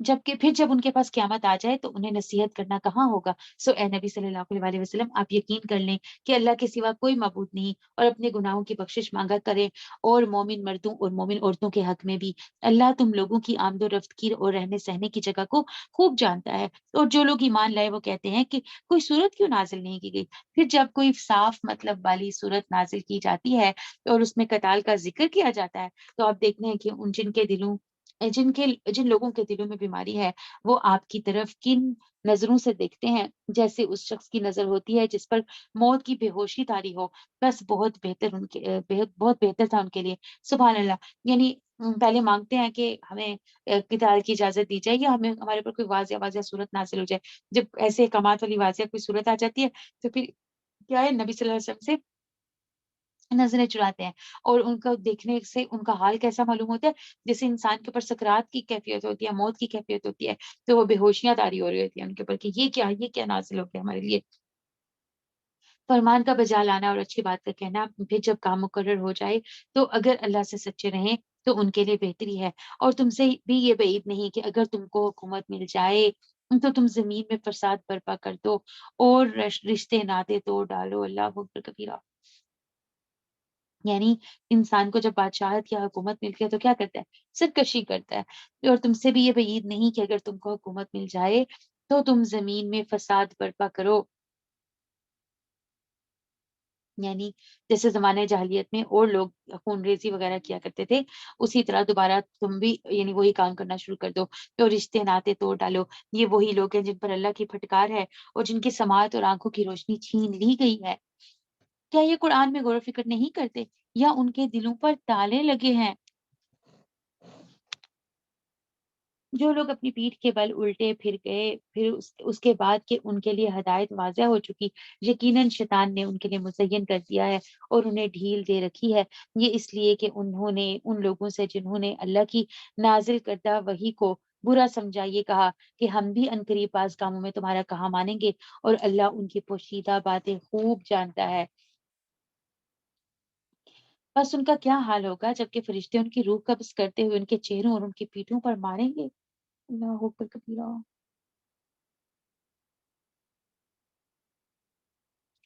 تو یہ کن کی کیفیت ہے؟ کافروں کی کیفیت بیان کی جا رہی ہے۔ کیا حدیث میں ہم نے پیچھے پڑھا تھا کہ جب فرشتے ایسے کافروں کی روحیں قبض کرتے ہیں تو کیا کرتے ہیں؟ جو ان کی روح ہوتی ہے کافروں کی، وہ کیا کرتی ہے؟ جسم کے اندر جو ہے وہ بھاگتی ہے، چھپنے کی کوشش کرتے ہیں کہ کہیں جگہ ملے، ادھر ادھر بھاگتی ہے۔ تو فرشتے سختی سے اور زور سے پکڑ پکڑ کر یعنی کھینچتے ہیں اور مارتے ہیں ان لوگوں کو، کہ اس طریقے سے سختی کے ساتھ جو ہے ان کی روح نکالی جاتی ہے۔ اللہم لا تجعلنا منکم۔ یہ اس بنا پر کہ وہ راہ چلے جس سے انہوں نے اللہ کو ناراض کر دیا اور انہوں نے اس کی رضامندی کو برا جانا، تو اللہ نے ان کے اعمال ضائع کر دیے۔ کیا ان لوگوں نے جن کے دلوں میں بیماری ہے یہ سمجھ رکھا ہے کہ اللہ ان کے دینوں کو ظاہر ہی نہ کرے گا؟ سبحان اللہ۔ یہ منافقت دل میں چھپائے رکھیں گے اور کبھی اللہ مومنوں پر اس کو کھولیں گے نہیں۔ اور اگر ہم چاہتے تو ان سب کو تجھے دکھا دیتے، بس تو انہیں ان کے چہروں سے ہی پہچان لیتا، اور یقیناً تو انہیں ان کی بات کے ڈنگ سے پہچان لے گا، اور تمہارے سب کام اللہ کو معلوم ہے۔ یعنی منافق کی جو منافقت ہوتی ہے وہ کبھی نہ کبھی جو ہے پتہ چل ہی جاتی ہے، اس کے چہرے کے اوپر جو ہے وہ ظاہر ہو جاتی ہے۔ یقیناً ہم تمہارا امتحان کریں گے تاکہ تم میں سے جہاد کرنے والوں اور صبر کرنے والوں کو معلوم کریں، اور ہم تمہاری حالتوں کو بھی جانچیں گے، یعنی کون صحیح معنوں میں جو ہے ایمان لے کر آیا ہے، کون سے زبانی کلامی جو ہے ایمان لے کر آیا ہے۔ یقیناً جن لوگوں نے کفر کیا اور اللہ کی راہ سے لوگوں کو روکا اور رسول کی مخالفت کی، اس کے بعد کہ ان کے لیے ہدایت ظاہر ہو چکی، یہ ہرگز ہرگز اللہ کا کچھ نہ نقصان کر سکیں گے۔ ان قریب ان کے اعمال غارت کر دیے جائیں گے۔ اے ایمان والو اللہ کی اطاعت کرو۔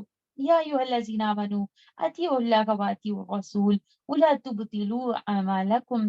اے ایمان والو اللہ کی اطاعت کرو اور رسول کا کہا مانو اور اپنے اعمال کو ضائع نہ کرو۔ سبحان اللہ۔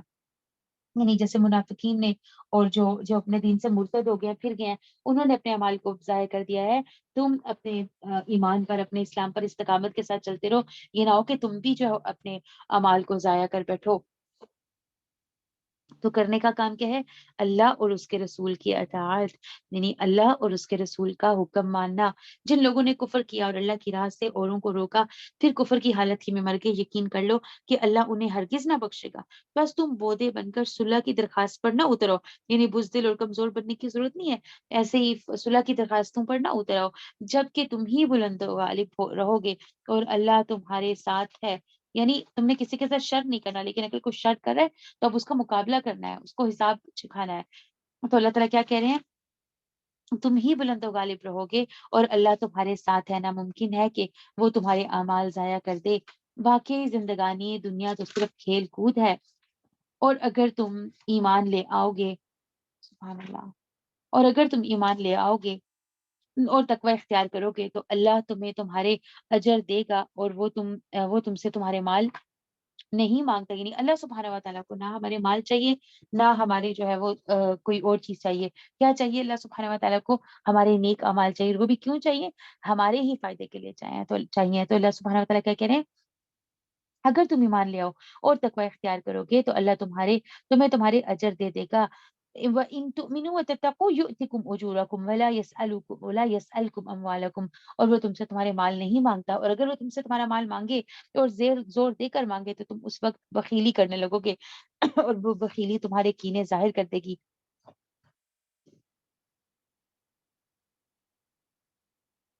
خبردار تم وہ لوگ ہو کہ اللہ کی راہ میں خرچ کرنے کے لیے بلائے جاتے ہو تو تم میں سے بعض بخیلی کرنے لگتے ہیں، اور جو بخل کرتا ہے وہ تو دراصل اپنی جان سے بخیلی کرتا ہے۔ اللہ غنی ہے اور تم فقیر اور محتاج ہو، اور اگر تم روگرداں ہو جاؤ تو وہ تمہارے بدلے تمہارے سوا اور لوگوں کو لائے گا جو پھر تم جیسے نہ ہوں گے۔ یعنی اگر تم اللہ کے احکامات پر عمل نہیں کرتے تو اللہ تعالیٰ کیا کریں گے کہ اللہ سبحانہ و تعالیٰ تمہیں بدل کر تمہارے جیسے اور لوگ تم سے بہتر لے آئیں گے۔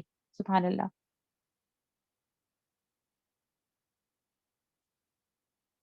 سورۃ الفتح، یہ سورہ مدنی ہے، سبحان اللہ، اور اس کا شان نزول کچھ اس طرح سے ہے۔ یہ 6 ہجری میں رسول اکرم صلی اللہ علیہ وسلم جب مدینہ میں تھے نا، ہجری کا مطلب کیا ہوتا ہے کہ ہجری کیلنڈر، یعنی ہجرت کے بعد، یعنی ہجرت سے جو سٹارٹ ہوا سال اس کو کہا جاتا ہے ہجری کیلنڈر۔ تو 6 ہجری میں رسول صلی اللہ علیہ وسلم اور 1400 صحابہ کے قریب صحابہ عمرے کی نیت سے مکہ تشریف لے گئے۔ یعنی ہوا کیا تھا کہ نبی اکرم صلی اللہ علیہ وسلم کو خواب میں دکھایا گیا تھا کہ آپ صلی اللہ علیہ وسلم جو ہے وہ صحابہ کے ساتھ مکہ میں جو ہے وہ طواف کر رہے ہیں، سبحان اللہ، کعبہ کا۔ تو اس سے پھر آپ صلی اللہ علیہ وسلم نے یعنی یہ کیا کہ صحابہ کو ساتھ لے کر عمرے کی نیت سے تشریف لے گئے، لیکن مکہ کے قریب حدیبیہ کے مقام پر پہنچے تو کافروں کو پتہ چل گیا کہ نبی صلی اللہ علیہ وسلم ایک بہت بڑے لشکر کے ساتھ جو ہے وہ مکہ کی طرف آ رہے ہیں۔ تو وہاں پر کیا کیا، کافروں نے آپ کو روک لیا، پہلے ہی وہاں پر آگے اور انہوں نے آپ کو روک لیا اور عمرہ نہیں کرنے دیا۔ تو آپ صلی اللہ علیہ وسلم نے حضرت عثمان رضی اللہ عنہ کو اپنا نمائندہ بنا کر مکہ کی طرف بھیجا تاکہ وہ قریش کے جو سردار ہیں ان سے گفتگو کرے اور انہیں آگاہ کرے کہ ہماری نیت جو ہے کسی قسم کی جنگ یا فساد وغیرہ نہیں ہے، بلکہ ہم صرف عمرہ کرنے کی نیت سے آئے ہیں، تو ہمیں عمرہ کرنے کی اجازت دی جائے۔ لیکن جب حضرت عثمان رضی اللہ عنہ وہاں گئے تو وہاں پر مکہ میں جو ہے حضرت عثمان رضی اللہ عنہ کی شہادت کی افواہ پھیل گئی کہ کفار نے ان کو شہید کر دیا، تو جس پر آپ صلی اللہ علیہ وسلم نے صحابہ سے حضرت عثمان رضی اللہ عنہ کا بدلہ لینے کے لیے بیعت کی ایک درخت کے نیچے۔ تو اس بیعت کو کیا کہا جاتا ہے؟ بیعت رضوان۔ یہ ہماری تاریخ کا بہت یعنی سنہری حصہ ہے جو ہے نا یہ بیعت رضوان۔ تو سبحان اللہ، تمام صحابہ نے نبی صلی اللہ علیہ وسلم کے ہاتھ کے اوپر جو ہے وہ یعنی بیعت کی تھی، یعنی کہ بدلہ لینے پر کہ ہم حضرت عثمان کا کہ خون کا بدلہ لیں گے۔ تو پھر بعد میں پتہ چلا یہ افواہ غلط نکلی، لیکن جو کفار مکہ نے پھر بھی جو ہے وہ اجازت نہیں دی مسلمانوں کو عمرہ کرنے کی، اور اس بات پر یعنی وعدہ کر لیا کہ اگلے سال، اس سال تو آپ لوگ واپس جائیں جیسے کہ جیسے ہیں، تو اگلے سال جو ہے وہ آپ لوگ عمرے کا ارادہ یعنی عمرے کے ارادے سے آ سکتے ہیں۔ تو پھر وہیں آپ صلی اللہ علیہ وسلم نے اور صحابہ نے یعنی اپنے سر بھی منڈوا لیے، اور جو قربانیاں ساتھ لے کر آئے ہوئے تھے وہ قربانیاں بھی یعنی وہاں پر کر دی، اور جو ہے ایک معاہدہ طے پایا کفار کے ساتھ۔ تو اسے کیا کہا جاتا ہے؟ صلح حدیبیہ۔ تو ایک معاہدہ طے پایا، سبحان اللہ۔ اس معاہدے کی جو یعنی مین شکیں تھیں، سبحان اللہ، یعنی اس کے جو اندر یعنی جو کانٹریکٹ کے اندر جو باتیں تھیں وہ سب ظاہری طور پر اسلام کے خلاف تھیں، مسلمانوں کے خلاف تھی، مسلمانوں کے حق میں نہیں تھی، بلکہ اس سے مسلمانوں کو اپنا نقصان نظر آ رہا تھا۔ تو بہت سے صحابہ جو تھے وہ اس پر مطلب ان کا دل کٹا بھی تھا، یعنی دل تکلیف ہوئی تھی کہ ہم کیوں یہ معاہدہ کر رہے ہیں۔ لیکن نبی اکرم صلی اللہ علیہ وسلم کو دور اندیشی سے یعنی اللہ سبحانہ و تعالیٰ نے یہ بات سمجھا دی تھی کہ آخر کار یہ جو صلح آپ لوگ کر رہے ہو، ایک وقت آئے گا کہ یہ صلح بہت بہترین ثابت ہوگی دین اسلام کے لیے، اور پھر تم ہی یعنی واپس دوبارہ جو ہے مکہ کو فتح کرتے ہوئے مکہ کے اوپر غالب آؤ گے۔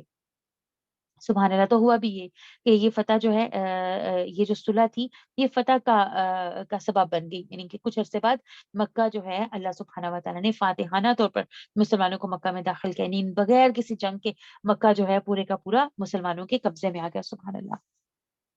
تو اب یہ صورت جو ہے اسی فتح کے بارے میں ہے، یعنی یہ جو فتح ہے نبی اکرم صلی اللہ علیہ وسلم کو یہ اسی یعنی کہ صلح حدیبیہ کا جو موقع تھا نا، تبھی یہ جو صورت ہے اس وقت کے نازل آئی، سبحان اللہ، نازل ہوئی تھی۔ تو نبی اکرم صلی اللہ علیہ وسلم نے اس صورت کے بارے میں فرمایا، آج کی جب یہ نازل ہوئی تو آپ نے فرمایا کہ آج کی رات مجھ پر وہ صورت نازل ہوئی ہے جو مجھے دنیا و ما فیہا سے زیادہ محبوب ہے۔ یعنی کہ اس کے اندر کیا ہے؟ اس کے اندر وہ واقعات ہیں، اس کے اندر وہ چیزیں ہیں جن سے پتہ چلتا ہے کہ آخر کار جو ہے دین اسلام غالب آئے گا، اور اللہ سبحانہ و تعالیٰ کے رسول مسلمانوں کو لے کر یعنی واپس مکہ آئیں گے، اور مکہ کے اندر جو ہے اللہ کا دین ہی غالب آئے گا، سبحان اللہ۔ تو اس لیے یہ صورت جو ہے نبی صلی اللہ علیہ وسلم کو بہت پسند ہے۔ کیا کہتے ہیں اس کے بارے میں کہ دنیا مافیہ سے زیادہ محبوب ہے. سبحان اللہ. اوکے، اعوذ باللہ من الشیطان الرجیم، بسم اللہ الرحمن الرحیم.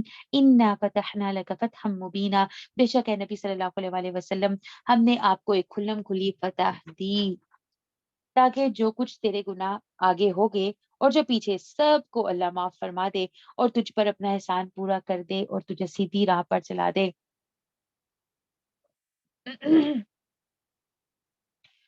اور آپ کو ایک زبردست مدد دے، وہی ہے جس نے مسلمانوں کے دلوں میں سکون اور اطمینان ڈال دیا. هو الذی انزل السکینۃ فی قلوب المؤمنین لیزدادوا ایمانا مع ایمانہم. سبحان اللہ. تو دیکھیں نا، انسان یعنی پوری تیاری کے ساتھ حق پر بھی ہے اور حق پر ہوتے ہوئے بھی اللہ کی عبادت کے لیے جا رہا ہے اور اللہ کے گھر کے دروازے اس کے لیے بند کر دیا جائے، یعنی اس میں داخل نہ کیا جائے، تو مسلمانوں کو بہت تکلیف تھی اس چیز کی. لیکن اللہ سبحانہ و تعالی نے پھر کیا کیا؟ مسلمانوں کے اوپر سکینت نازل کی. وہی ہے جس نے مسلمانوں کے دلوں میں سکون اور اطمینان ڈال دیا، تاکہ اپنے ایمان کے ساتھ ہی ساتھ اور بھی ایمان میں بڑھ جائیں. اور آسمانوں اور زمین کے کل لشکر اللہ ہی کے لیے ہے اور اللہ دانا با حکمت ہے، تاکہ مومن مردوں اور عورتوں کو ان جنتوں میں لے جائے جن کے نیچے نہریں بہ رہی ہیں، جہاں وہ ہمیشہ ہمیشہ رہیں گے، اور ان گناہوں کو دور کر دے اور ان سے ان کے گناہوں کو دور کر دے. اور اللہ کے نزدیک یہ بہت بڑی کامیابی ہے، سبحان اللہ، کہ انسان کے گناہ ختم ہو جائیں، معاف کر دیے جائیں، اور تاکہ ان منافق مردوں اور منافق عورتوں اور مشرک مردوں اور مشرکہ عورتوں کو عذاب کرے جو اللہ کے بارے میں بدگمانیاں رکھنے والے ہیں. دراصل انہیں ہر برائی کا پھیرا ہے. اللہ ان پر ناراض، یعنی ان کے اوپر ان کی برائیاں واپس آئیں گی. اللہ ان پر ناراض ہوا اور انہیں لعنت کی اور ان کے لیے دوزخ تیار کی، اور وہ بہت بری لوٹنے کی جگہ ہے. اور اللہ ہی کے لیے آسمانوں اور زمین کے لشکر ہیں. وَلِلَّهِ جُنُودُ السَّمَاوَاتِ وَالْأَرْضِ وَكَانَ اللَّهُ عَزِيزًا حَكِيمًا. اور اللہ غالب اور حکمت والا ہے. یقیناً ہم نے تجھے گواہی دینے والا بنا اور خوشخبری دینے والا، ڈرانے والا بنا کر بھیجا ہے، تاکہ تم ان لوگوں کو تاکہ تم اللہ اور اس کے رسول پر ایمان لاؤ اور اس کی مدد کرو اور اس کا ادب کرو اور صبح و شام اللہ کی پاکیزگی بیان کرو، یعنی لتؤمنوا باللہ ورسولہ وتعزروہ وتوقروہ. یعنی کیا کرو؟ رسول پر ایمان لاؤ، یعنی اللہ پر ایمان لاؤ، اس کے بعد رسول پر ایمان لاؤ، اور رسول تعزروہ کا کیا مطلب ہے؟ اور جو ہے رسول کی مدد کرو اور اس کا ادب، وتوقروہ اور اس کا ادب کرو، وتسبحوہ اور صبح و شام اللہ کی پاکی بیان کرو. یعنی اللہ کے لیے کیا کرنا ہے؟ صبح و شام اللہ کی پاکی بیان کرنی ہے. اور رسول صلی اللہ علیہ وسلم کے ساتھ کیا معاملہ کرنا ہے؟ رسول صلی اللہ علیہ وسلم پر ایمان لانا ہے اور ساتھ ساتھ ان کی مدد بھی کرنی ہے اور ان کا ادب و احترام بھی کرنا ہے، یعنی ان ادب احترام کا دامن نہیں چھوڑ دینا. جو لوگ تجھ سے بیعت کرتے ہیں وہ یقیناً اللہ سے بیعت کرتے ہیں، یعنی جو بیعت رضوان ہوئی درخت کے نیچے، سبحان اللہ، اس کا یہاں پر ذکر ہو رہا ہے کہ جب حضرت عثمان رضی اللہ عنہ کو جو ہے شہید کی شہادت کی افواہ پھیل گئی، تو وہاں پر نبی صلی اللہ علیہ وسلم نے ان کے خون کا بدلہ لینے کے لیے جو ہے وہ صحابہ کے ہاتھ پر بیعت کی. تو صحابہ نے واقعی یعنی کہ ان کے ہاتھوں کے اوپر نبی صلی اللہ علیہ وسلم کے ہاتھ کے اوپر ہاتھ رکھا تھا اور اس چیز کی یعنی گواہی دی تھی، یا اس چیز کو جو ہے اکنالج کیا تھا کہ ہاں ہم حضرت عثمان کے خون کا بدلہ جو ہے وہ ضرور لیں گے اور ہم آپ کے ساتھ ہیں. تو یہ اس واقعے کی طرف اشارہ ہے. تو اللہ تعالیٰ کیا کہہ رہے ہیں؟ جو لوگ تجھ سے بیعت کرتے ہیں وہ یقیناً اللہ سے بیعت کرتے ہیں. ان کے ہاتھوں پر اللہ کا ہاتھ ہے، یعنی دیکھنے میں تو آپ کے ہاتھ نظر آ رہے تھے ان لوگوں کے ہاتھ، لیکن ان سب ہاتھوں کے اوپر اللہ سبحانہ و تعالیٰ کا ہاتھ ہے. تو جو شخص عہد شکنی کرے وہ اپنے نفس ہی پر عہد شکنی کرتا ہے، اور جو شخص اس اقرار کو پورا کرے جو اس نے اللہ کے ساتھ کیا ہے تو اسے قریب اللہ بہت بڑا اجر دے گا. یعنی کیا وعدہ کیا اللہ سے؟ کہ وہ اللہ کے رسول اور اس کے رسول کی مدد کرے گا، ان کے ساتھ ہو کر لڑے گا، یہاں تک کہ اللہ تعالیٰ مسلمانوں کو فتح و غلبہ ادا کر دے. سبحان اللہ. اور جو شخص اس اقرار کو پورا کرے جو اس نے اللہ کے ساتھ کیا ہے تو اسے قریب اللہ بہت بڑا اجر دے گا. دیہاتیوں میں سے جو لوگ پیچھے چھوڑ دیے گئے تھے وہ اب تجھ سے کہیں گے کہ ہم اپنے مال اور بال بچوں میں لگے رہ گئے، بس آپ ہمارے لیے مغفرت طلب کیجیے. یہ لوگ اپنی زبانوں سے وہ کہتے ہیں جو ان کے دلوں میں نہیں ہے. سبحان اللہ. یعنی دلوں میں تو نہیں ہے، دلوں میں تو ایمان ہی نہیں تھا، دل سے تو جانا ہی نہیں چاہتے تھے. دل میں یہ بات نہیں تھی کہ جو ہے اپنے گھر والوں کے لیے یا گھر بار کے لیے جو ہے اس کی فکر میں نہیں جا رہے، بلکہ دل میں کیا تھا کہ جنگ کے اندر شامل ہی نہیں ہونا چاہتے تھے.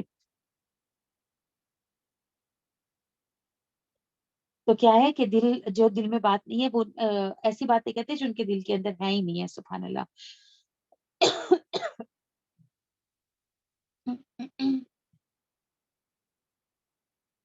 یہ لوگ اپنی زبانوں سے وہ کہتے ہیں جو ان کے دلوں میں نہیں ہے۔ آپ جواب دے دیجئے کہ تمہارے لیے اللہ کی طرف سے کسی چیز کا بھی اختیار کون رکھتا ہے؟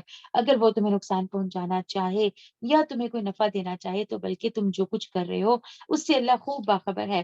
نہیں بلکہ تم نے تو یہ گمان کر رکھا تھا کہ رسول اور مسلمانوں کا اپنے گھروں کی طرف لوٹ آنا قطعاً ناممکن ہے، اور یہی خیال تمہارے دلوں میں رچ بس گیا تھا اور تم نے برا گمان کر رکھا تھا۔ دراصل تم لوگ ہی ہلاک ہونے والے ہو۔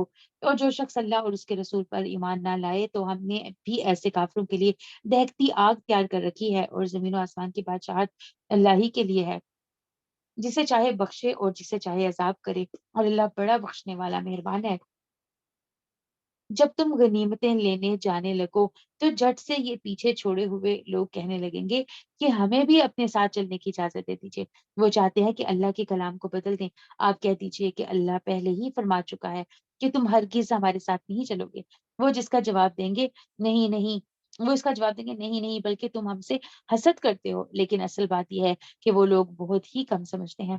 آپ پیچھے چھوڑے ہوئے بدویوں سے کہہ دو کہ ان قریب تم ایک سخت جنگجو قوم کی طرف بلائے جاؤ گے کہ تم ان سے لڑو گے یا وہ مسلمان ہو جائیں گے۔ بس اگر تم اطاعت کرو گے تو اللہ تمہیں بہت بہتر بدلہ دے گا، اور اگر تم نے منہ پھیر لیا جیسا کہ اس سے پہلے تم منہ پھیر چکے ہو تو وہ تمہیں دردناک عذاب دے گا۔ اندھے پر کوئی حرج نہیں اور نہ لنگڑے پر، یعنی جنگ کے اندر جب جا رہے ہوتے ہیں تو جو اندھا ہے یا لنگڑا ہے تو ان پر کوئی حرج نہیں، یا کوئی بیمار ہے تو اس پر بھی کوئی حرج نہیں کہ وہ جنگ میں شامل نہ ہو۔ جو کوئی اللہ اور اس کے رسول کی فرما برداری کرے اسے اللہ ایسی جنتوں میں داخل کرے گا جس کے درختوں تلے نہریں بہ جاری ہیں، اور جو منہ پھیر لے اسے دردناک عذاب کی سزا دے گا۔ یقیناً اللہ مومنوں سے خوش ہو گیا۔ جبکہ وہ درخت تلے تجھ سے بیٹھ کر رہے تھے، یعنی بیت رضوان، ان کے دلوں میں جو تھا اسے اس نے معلوم کر لیا اور ان پر اطمینان نازل فرمایا، اور انہیں قریب کی فتح عطا فرمائی اور بہت سی غنیمتیں جنہیں وہ حاصل کریں گے، اور اللہ غالب حکمت والا ہے۔ اللہ نے تم سے بہت ساری غنیمتوں کا وعدہ کیا ہے جنہیں تم حاصل کرو گے، بس یہ تمہیں جلدی جلدی ہی عطا فرما دی اور لوگوں کے ہاتھ تم سے روک دیے تاکہ مومنوں کے لیے یہ ایک نشانی ہو جائے اور تاکہ وہ تمہیں سیدھی راہ پر چلائے، اور تمہیں اور غنیمتیں بھی دے جن پر اب تک تم نے قابو نہیں پایا۔ اللہ نے انہیں اپنے قابو میں رکھا ہے، اور اللہ ہر چیز پر قادر ہے۔ اور اگر تم سے کافر جنگ کریں تو یقیناً پیٹھ دکھا کر اور اگر تم سے کافر جنگ کرتے تو یقیناً پیٹھ دکھا کر بھاگ نکلتے، پھر نہ تو کوئی کارساز پاتے اور نہ مددگار۔ اللہ کے اس قاعدے کے مطابق جو پہلے سے چلا آ رہا ہے تو کبھی بھی اللہ کے قاعدے کو بدلتا ہوا نہ پائے گا۔ وہی ہے جس نے خاص مکہ میں کافروں کے ہاتھوں کو تم سے اور تمہارے ہاتھوں کو ان سے روک لیا تھا، اس کے بعد کہ اس نے تمہیں ان پر غلبہ دے دیا تھا، اور تم جو کچھ کر رہے ہو اس سے اللہ دیکھ رہا ہے۔ یعنی اب یہ کیا ہے، کس بارے میں بات ہو رہی ہے؟ جب نبی اکرم صلی اللہ علیہ وسلم اور صحابہ کرام حدیبیہ میں تھے تو کافروں نے 80 آدمی جو ہتھیاروں سے بھرے ہوئے تھے اس نیت سے بھیجے کہ اگر انہیں موقع مل جائے تو دھوکے سے نبی صلی اللہ علیہ وسلم اور صحابہ کے خلاف کاروائی کریں گے۔ چنانچہ یہ مسئلہ جو یہ یعنی اسلحے پکڑے ہوئے جو پورا گروپ تھا وہ جو ہے حدیبیہ کی طرف آیا، جس کا علم مسلمانوں کو بھی ہو گیا، اور انہوں نے ہمت کر کے ان تمام آدمیوں کو گرفتار کر لیا اور بارگاہ نبی صلی اللہ علیہ وسلم نے پیش کر دیا۔ تو ان کا جرم جو ہے وہ بہت سخت تھا، یعنی مسلمانوں کے اندر فتنہ پیدا کرنا چاہتے تھے، مسلمانوں کے ساتھ جنگ کرنا چاہتے تھے، حالانکہ وہ حالت احرام میں تھے، یعنی کہ ان کی تو نیت بھی نہیں تھی جنگ کی، سبحان اللہ۔ تو ایسے موقع پر جو ہے وہ مسلمانوں کو ورگلانا چاہ رہے تھے، تو یہ کوئی جرم جو ہے یہ چھوٹا جرم نہیں تھا۔ لیکن اللہ سبحانہ و تعالیٰ نے کیا کیا، نبی صلی اللہ علیہ وسلم سے کہہ رہے ہیں کہ ہم نے جنگ میں یعنی ہم نے ایک دوسرے سے تمہارے ہاتھ روک لیے، تو ہاتھ روک لیے تاکہ جنگ نہ ہو۔ تو اس میں کیا ہے، غلبہ آخرکار جو ہے وہ مسلمانوں کو ہی بعد میں ہوا، اور تم جو کچھ کر رہے ہو اللہ اسے دیکھ رہا ہے۔ یہی وہ لوگ ہیں جنہوں نے کفر کیا اور تم کو مسجد حرام سے روکا، اور قربانی کے لیے موقوف جانوروں کو اس کی جگہ میں پہنچنے سے روکا، اور اگر ایسے مسلمان مرد اور مسلمان عورتیں نہ ہوتی جن کی تم کو خبر نہ تھی، یعنی یہاں پر ہدی کے جانوروں کا ذکر آ رہا ہے۔ وہ کیا ہوتے ہیں ہدی کے جانور؟ جو حاجی یا جو عمرہ کرنے والا ہے وہ اپنے ساتھ مکہ لے کر جاتے ہیں۔ اس کو کہاں پہنچانا ہوتا ہے؟ اس کو قربان گاہ پہ پہنچانا ہوتا ہے جہاں پر جو ہے ان کو ذبح کیا جاتا ہے۔ اوکے،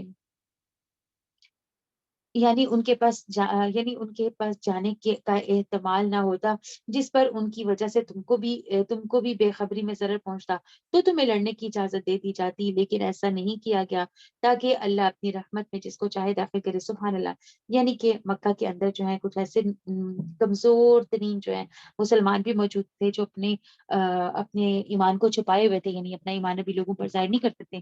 تو اللہ سبحانہ و تعالیٰ کیا کہہ رہے ہیں کہ اگر میں جنگ کی اجازت دے دیتا، یعنی جب یعنی 1400 صحابہ کو منع کر دیا تھا انہوں نے عمرہ سے، اور جو وہ کانٹریکٹ سائن ہو رہا تھا، تو اس میں حضرت عمر رضی اللہ عنہ یعنی چاہتے تھے کہ جنگ ہو، یعنی وہ کیا چاہتے تھے کہ یعنی حساب کتاب ہونا چاہیے، کیونکہ ہم لوگ حق پر ہیں، یعنی حق کو غالب آنا چاہیے۔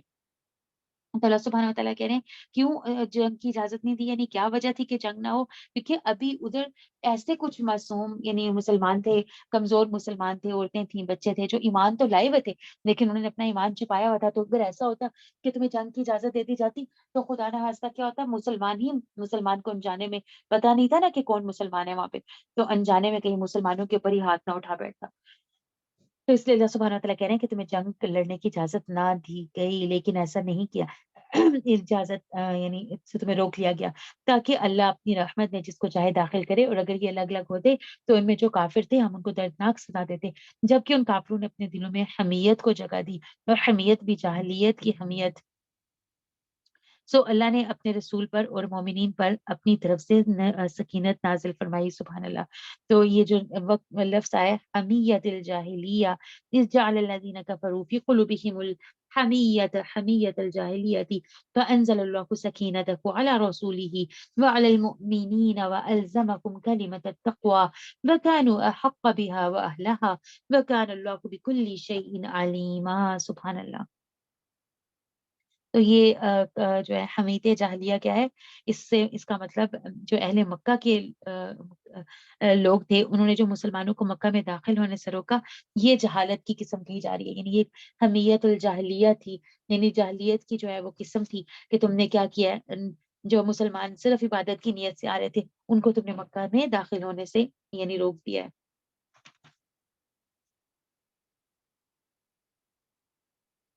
تو اس چیز کو انہوں نے کیا کیا، اپنی عزت کا نشانہ بنا لی، اپنی عزت کا یعنی انا کا مسئلہ بنا لیا کہ کیوں ہم ان کو جو ہے اپنے شہر میں داخل ہونے دیں، کیوں ہم ان کو عبادت کرنے دیں، خانہ کعبہ پر ہمارا حق ہے، خانہ کعبہ تو ہماری عبادت کے لیے ہے، کیوں ان کو جو ہے وہاں پر آنے کی اجازت دی جائے۔ تو یہ اپنے وقار اور اپنی جو ہے نا بلندی اس کا مسئلہ انہوں نے بنا لیا، عزت نفس کا مسئلہ بنا لیا۔ تو اس وجہ سے کیا ہے جو اس چیز کو کیا کہا جا رہا ہے، حمیت الجاہلیہ کہا جا رہا ہے۔ اوکے۔ اس نے مسلمانوں کے تقوی کی بات پر مسلمانوں کو تقوی کی بات پر جمائے رکھا، اور وہ اس کے اہل اور زیادہ مستحق تھے، اور اللہ ہر چیز کو خوب جانتا ہے۔ یقیناً اللہ نے اپنے رسول کو خواب سچ دکھایا تھا، واقعی خواب سچ دکھایا تھا کہ انشاءاللہ تم یقیناً پورے امن و امان کے ساتھ مسجد حرم میں داخل ہوگے، سر منڈواتے ہوئے اور سر کے بال کترواتے ہوئے، یعنی سکون کے ساتھ نڈر ہو کر۔ پہلے کیا کیا تھا، ان لوگوں نے اتنا یعنی کہ تنگ کر دیا تھا، جانے نہیں دیا تھا، تو مجبوری میں یہ سارے کام کرنے پڑے تھے۔ تو اللہ تعالیٰ کہنے کہ وہ بھی وقت قریب ہے کہ جب تم پورے سکون کے ساتھ اطمینان کے ساتھ جا کے جو ہے سارے جو معاملات ہیں وہ کرو گے عمرے کے۔ وہ ان امور کو جانتا ہے جنہیں تم نہیں جانتے، بس اس نے اس سے پہلے ایک نزدیک کی فتح تمہیں میسر کی، وہی ہے جس نے اپنے رسول کو ہدایت اور دین حق کے ساتھ بھیجا۔ یعنی یہ اوپر جو بات ہو رہی ہے کس فتح کی بات ہو رہی ہے، فتح خیبر کی بات ہو رہی ہے۔ وہی ہے جس نے اپنے رسول کی ہدایت اور دین حق کے ساتھ بھیجا تاکہ اسے ہر دین پر غالب کرے، اور اللہ کافی ہے گواہی دینے والا، محمد اللہ کے رسول ہیں، اور جو لوگ ان کے ساتھ ہیں کافروں پر سخت ہیں، آپس میں رحم دل ہیں، تو انہیں دیکھے گا کہ رکوع اور سجدے کر رہے ہیں، اللہ کے فضل اور رضامندی کی جستجو میں ہے۔ ان کا نشان ان کے چہروں پر سجدوں کے اثر سے ہے، یعنی ان کے ماتھے پر جو ہے وہ جیسے محراب سی بنی ہوتی ہے، چہرے کے اوپر یہ سجدوں کے جو ہے وہ نشان ہے۔ سبحان اللہ۔ ان کی یہی مثال تو رات میں ہے، اور یہی مثال انجیل میں ہے، اس کھیتی کی مثل جس نے اپنی کومپل نکالی، پھر اسے مضبوط کیا اور وہ موٹا ہو گیا، پھر اپنے تنے پر سیدھا کھڑا ہو گیا اور کسانوں کو خوش کرنے لگا، تاکہ ان کی وجہ سے کافروں کو چڑھائے۔ ان ایمان والوں اور نیک اعمال والوں سے اللہ نے بخشش کا اور بہت بڑے ثواب کا وعدہ کر رکھا ہے۔ سبحان اللہ۔ تو بہت خوبصورت سورہ تھی، فتح مکہ کے حوالے سے نازل ہوئی، صلح حدیبیہ کا ذکر ہے اس میں، بیعت رضوان کا ذکر ہے، سبحان اللہ۔ اور اب سورہ حجرات مدنی ہے۔ شروع اللہ کے نام سے جو بڑا مہربان نہایت رحم کرنے والا ہے۔ یا ایھا الذین آمنوا لا تقدموا بین یدی یا ایھا الذین آمنوا لا تقدموا بین یدی اللہ ورسولہ واتقوا اللہ ان اللہ سمیع علیم۔ اے ایمان والو، اللہ اور اس کے رسول سے آگے نہ بڑھو اور اللہ سے ڈرتے رہا کرو، یقیناً اللہ سننے والا اور جاننے والا ہے۔ سبحان اللہ۔ یعنی کیا کہا جا رہا ہے یہاں پہ کہ اللہ اور اللہ کے رسول نے جو احکامات بتا دیے ہیں، جو لمٹس بتا دی ہیں دین کی، خود ان سے یعنی تجاوز نہ کرو، اپنی مرضی سے فیصلے نہ دو، اپنی مرضی، اپنی جو مرضی کی رائے ہے وہ نہ یعنی بیان کرتے رہو، بلکہ کیا کرو، اللہ اور اس کے رسول کی بات کو اہمیت دو، جو اللہ اور رسول نے کہا ہے اس کو اہمیت دو اور اس کی اطاعت کرو۔ تو کیا کہا جا رہا ہے؟ اے ایمان والو، اپنی آوازیں نبی کی آواز سے اوپر نہ کرو، یعنی یہ بھی نہ ہونا پائے کہ سامنے تمہارے نبی موجود ہے اور تم بد اخلاقی کا مظاہرہ کر رہے ہو اور نبی کی آواز سے اونچی تمہاری آواز ہے۔ تو اے ایمان والو، اپنی آوازیں نبی کی آواز سے اوپر نہ کرو، نہ اس سے اونچی آواز سے بات کرو جیسے آپس میں ایک دوسرے سے کرتے ہو، کہیں ایسا نہ ہو کہ تمہارے اعمال اکارت جائیں اور تمہیں خبر بھی نہ ہو۔ یعنی کہ نبی صلی اللہ علیہ وسلم کے ساتھ جو ہے اگر اونچی آواز میں بات کریں گے تو کیا ان کا ہوگا؟ ان کے تمام اعمال جو ہیں وہ ضائع کر دیے جائیں گے۔ بے شک جو لوگ رسول اللہ کے سامنے اپنی آوازیں پست رکھتے ہیں، یہی وہ لوگ ہیں جن کے دلوں کو اللہ نے پرہیزگاری کے لیے جانچ لیا ہے۔ سبحان اللہ۔ ان کے لیے مغفرت اور بڑا ثواب ہے۔ جو لوگ آپ کو حجروں کے پیچھے سے پکارتے ہیں، ان میں سے اکثر بالکل بے عقل ہیں۔ اگر یہ لوگ یہاں تک صبر کرتے کہ آپ خود ان کے پاس آ جاتے تو یہی ان کے لیے بہتر ہوتا، اور اللہ غفور رحیم ہے۔ سبحان اللہ۔ تو یعنی پہلے کیا ہوتا تھا کہ کسی کو کوئی بھی مسئلہ ہوتا تھا تو نبی اکرم صلی اللہ علیہ وسلم کے پاس جو ہے ڈائریکٹ چلے جاتے تھے۔ تو اب کیا ہوا، یہاں پر حکم دیا جا رہا ہے کہ نہیں، اب ایسے نہیں کرنا، پردوں کے پیچھے سے نہیں پکارنا ان کو، یعنی یہ بے عقلی کی نشانی ہے، کم عقلی کی نشانی ہے۔ اگر یہ لوگ یہاں تک صبر کرتے کہ آپ خود ان کے پاس آ جاتے تو یہی ان کے لیے بہتر ہوتا۔ یعنی اگر کوئی معاملہ پیش آیا ہے تو نبی صلی اللہ علیہ وسلم کا انتظار کرو، اس میں اتنی جلد بازی نہ دکھاؤ کہ جلدی جلدی دوڑ کر جو ہے نبی صلی اللہ علیہ وسلم کے پیچھے جاؤ، تو حجروں میں جاؤ۔ اگر یہ لوگ یہاں تک صبر کرتے کہ آپ خود ان کے پاس آ جاتے تو یہ ان کے لیے بہتر ہوتا، اور اللہ غفور رحیم ہے۔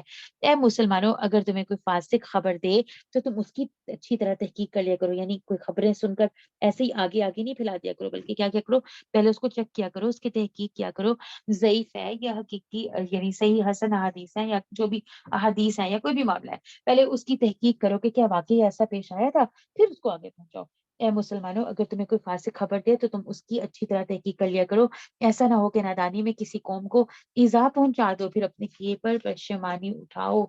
اور جان رکھو کہ تم میں اللہ کے رسول موجود ہیں۔ اگر بہت سے معاملات میں وہ تمہارا کہنا مان لیا کریں تو الٹے تم ہی مشکل میں پڑ جایا کرو گے۔ یعنی کہ کیا ہے کہ نبی صلی اللہ علیہ وسلم اگر تم لوگوں سے مشورے لیتے ہیں، مشورہ دیا کرو، لیکن اگر وہ تم سب کے مشوروں پر چلنے لگیں گے اور تم سب کی باتیں ماننے لگیں گے تو کیا ہوگا؟ تم خود مشکلوں میں جو ہے وہ پھنس جاؤ گے۔ اگر بہت سے معاملات میں وہ تمہارا کہنا مان لیا کریں تو الٹے تم ہی مشکل میں پڑ جاؤ گے، لیکن اللہ نے تم ایمان کو تمہارا محبوب بنا دیا ہے۔ اللہم حبب الینا اللہم حبب الینا الایمان وزینہ فی قلوبنا۔ اللہ سبحانہ وتعالی ہمارے لیے بھی ایمان کو جو ہے وہ سب سے محبوب چیز بنا دیں، ایمان کو ہمارے لیے محبوب کر دیں اور ہمیں ایمان کی زینت سے مزین کریں۔ تو اللہ تعالیٰ نے کیا کہہ رہے ہیں ان کے بارے میں کہ تم ایمان کو تمہارا محبوب بنا دیا ہے اور اسے دلوں میں تمہاری زینت دے رکھی ہے، اور کفر، گناہ اور فرمانی کو تمہاری نگاہوں میں ناپسندیدہ کر دیا ہے۔ یہی لوگ راہ یافتہ ہیں اللہ کے احسان و انعام سے، اور اللہ دانا اور باحکمت ہے۔ اور اگر مسلمانوں کی دو جماعتیں آپس میں لڑ پڑیں تو ان میں میل ملاپ کرا دیا کرو، پھر اگر ان دونوں میں سے ایک دوسری جماعت پر زیادتی کرے تو تم سب اس گروہ سے جو زیادتی کرتا ہے لڑو، یہاں تک کہ وہ اللہ کے حکم کی طرف لوٹ آئے۔ اگر لوٹ آئے تو پھر انصاف کے ساتھ صلح کرا دو اور عدل کرو، بے شک اللہ انصاف کرنے والوں کو دوست رکھتا ہے۔ یاد رکھو، سارے مسلمان بھائی بھائی ہیں، بس اپنے دو بھائیوں میں ملاپ کرا دیا کرو اور اللہ سے ڈرتے رہو تاکہ تم پر رحم کیا جائے۔ اے ایمان والو، کوئی قوم دوسری قوم سے مسخرہ پن نہ کرے، یعنی بہت خوبصورت اصول زندگی کے بتائے جا رہے ہیں کہ آپس میں کیا کرو، صلح، دو لوگ لڑے ہوں تو ان کی صلح کرا دیا کرو، مسلمان آپس میں بھائی بھائی ہیں، میل ملاپ کرا دیا کرو، سبحان اللہ، اور اللہ سے ڈرتے رہو تاکہ کیا ہو، تم پر رحم کیا جائے۔ اے ایمان والو، کوئی قوم دوسری قوم سے مسخرہ پن نہ کرے، یعنی کوئی جو ہے جیسے کسی دوسرے کا یعنی مذاق نہ اڑائے۔ ممکن ہے کہ یہ اس سے بہتر ہو، اور نہ عورتیں عورتوں سے، ممکن ہے کہ یہ ان سے بہتر ہوں، سبحان اللہ، یعنی کسی دوسری عورت کا مذاق نہیں اڑانا چاہیے، ہو سکتا ہے وہ عورت ہم سے زیادہ بہتر ہو، اور نہ ہی اسی طرح کسی مرد کا مذاق اڑانا چاہیے، ہو سکتا ہے وہ ہمارے سے اللہ کو زیادہ محبوب ہوں یا ہم سے زیادہ بہتر ہوں۔ اور آپس میں ایک دوسرے کے دوسرے کو عیب نہ لگاؤ، اور نہ کسی کو برے لقب دو، یعنی اب اخلاقی برائیوں، کون سی اخلاقی برائیوں کا ذکر ہو رہا ہے، یعنی معاشرے کی جو وہ برائیاں جو معاشرے کے اندر فساد پیدا کرتی ہیں، یعنی لوگوں کے اوپر جو ہے بہتان نہ باندھو، لوگوں پر عیب نہ لگاؤ، اور نہ کسی کو برے لقب دو، برے برے ناموں سے نہ پکارو۔ ایمان کے بعد فسق برا نام ہے، اور جو توبہ نہ کریں وہی ظالم لوگ ہیں۔ اے ایمان والو، بہت بدگمانیوں سے بچو، یعنی بدگمانی کے بارے میں بھی اب منع کیا جا رہا ہے۔ بدگمانی کیا ہوتی ہے؟ کسی کے بارے میں یعنی خود ہی سوچ لینا ضرور اس نے ایسا کیا ہوگا، میں اس کو بڑے اچھے سے جانتی ہوں، ضرور اس کا یہ مطلب ہوگا، تو یہ سب کیا ہے؟ یہ سب گمان ہے۔ تو اللہ سبحانہ و تعالیٰ کیا کہہ رہے ہیں کہ اے ایمان والو، بدگمانیوں سے بچو، یقین مانو کہ بعض بدگمانیاں گناہ ہوتی ہیں، اور بھید نہ ٹٹولا کرو، سبحان اللہ، یعنی جن چیزوں کو ظاہر نہیں کیا گیا ان کے تجسس میں نہ لگے رہو، اور ٹٹولا نہ کرو۔ حدیث کے مطابق یہ جو بدگمانی ہوتی ہے، یا گمان کرنا کسی کے بارے میں غلط، یہ کیا ہوتا ہے؟ جھوٹ اس کو کہا گیا ہے، اور اس کو گناہ کہا گیا ہے، یعنی کہ بعض اوقات کیا ہوتا ہے کہ یہ والے جو ہم دوسروں پر جھوٹ باندھ لیتے ہیں، یا دوسروں کے بارے میں جو ہے بدگمانی کرنے لگتے ہیں، وہ دراصل کیا ہے کہ جو ہے اللہ سبحانہ تعالیٰ نے اس سے بچنے کی کے لیے کہا ہے، اور کیا کہا ہے کہ وہ کیا ہے؟ اکذب الحدیث ہے، یعنی سب سے بڑا جھوٹ ہے بدگمانی، کیا ہے؟ سب سے بڑا جھوٹ ہے۔ اللہ سبحانہ و تعالیٰ ہمیں بدگمانیوں سے محفوظ رکھے۔ وَلَا تَجَسَّسُوا وَلَا يَغْتَبْ بَعْضُكُمْ بَعْضًا، اور بھید نہ ڈولا کرو، اور نہ تم میں سے کوئی کسی کی غیبت کرے۔ کیا تم میں سے کوئی بھی اپنے مردہ بھائی کا گوشت کھانا پسند کرتا ہے؟ تم کو اس سے گھن آئے گی، اور اللہ سے ڈرتے رہو، بے شک اللہ توبہ قبول کرنے والا مہربان ہے۔ سبحان اللہ۔ ان آیات کے اندر سورہ حجرات کی مطلب امپورٹنس یہ بھی ہے کہ اس کے اندر اخلاقی برائیاں، یا مطلب مسلمان معاشرے میں جو لوگ ہیں ان کے اخلاق کیسے ہوتے ہیں اس کا ذکر کیا گیا ہے۔ کس چیز سے اللہ سبحانہ وتعالیٰ منع کریں، کتنی یعنی کامن سی برائیاں ہیں جو ہمارے اندر دیکھنے میں آتی ہیں، ان سے اللہ تعالیٰ کہہ رہے ہیں کہ وہ ان برائیوں سے ہمیں کیا کرنا ہے؟ بچ کے رہنا ہے۔ اے لوگوں، ہم نے تم سب کو ایک مرد اور ایک عورت سے پیدا کیا ہے، اور پھر تم کو کنبوں اور قبیلوں میں تقسیم کر دیا تاکہ ایک دوسرے کو پہچان سکو، یعنی پہچان کے لیے کنبے اور قبیلے بنائے گئے ہیں۔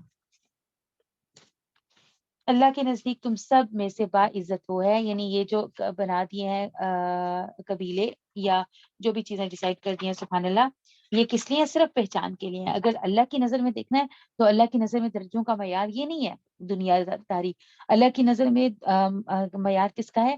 جو جتنا زیادہ تقوی رکھتا ہے اپنے دل کے اندر، جس کے دل کے اندر جتنا زیادہ تقوی ہے، جو اللہ سے جتنا زیادہ ڈرتا ہے، اسی کا مقام ہے۔ تو اللہ کے نزدیک تم میں سے با عزت وہ ہے جو سب سے زیادہ ڈرنے والا ہے۔ یقین مانو کہ اللہ دانا اور باخبر ہے۔ دیہاتی لوگ کہتے ہیں کہ ہم ایمان لائے، آپ کہہ دیجئے کہ حقیقت میں تم ایمان نہیں لائے، لیکن یوں کہو کہ ہم اسلام لائے، حالانکہ ابھی تک تمہارے دلوں میں ایمان داخل ہوا ہی نہیں۔ تم اگر اللہ کی راہ اور اس کے رسولوں کی فرما برداری کرنے لگو گے تو اللہ تمہارے اعمال میں سے کچھ بھی کمی نہ کرے گا، بے شک اللہ بخشنے والا مہربان ہے۔ سبحان اللہ۔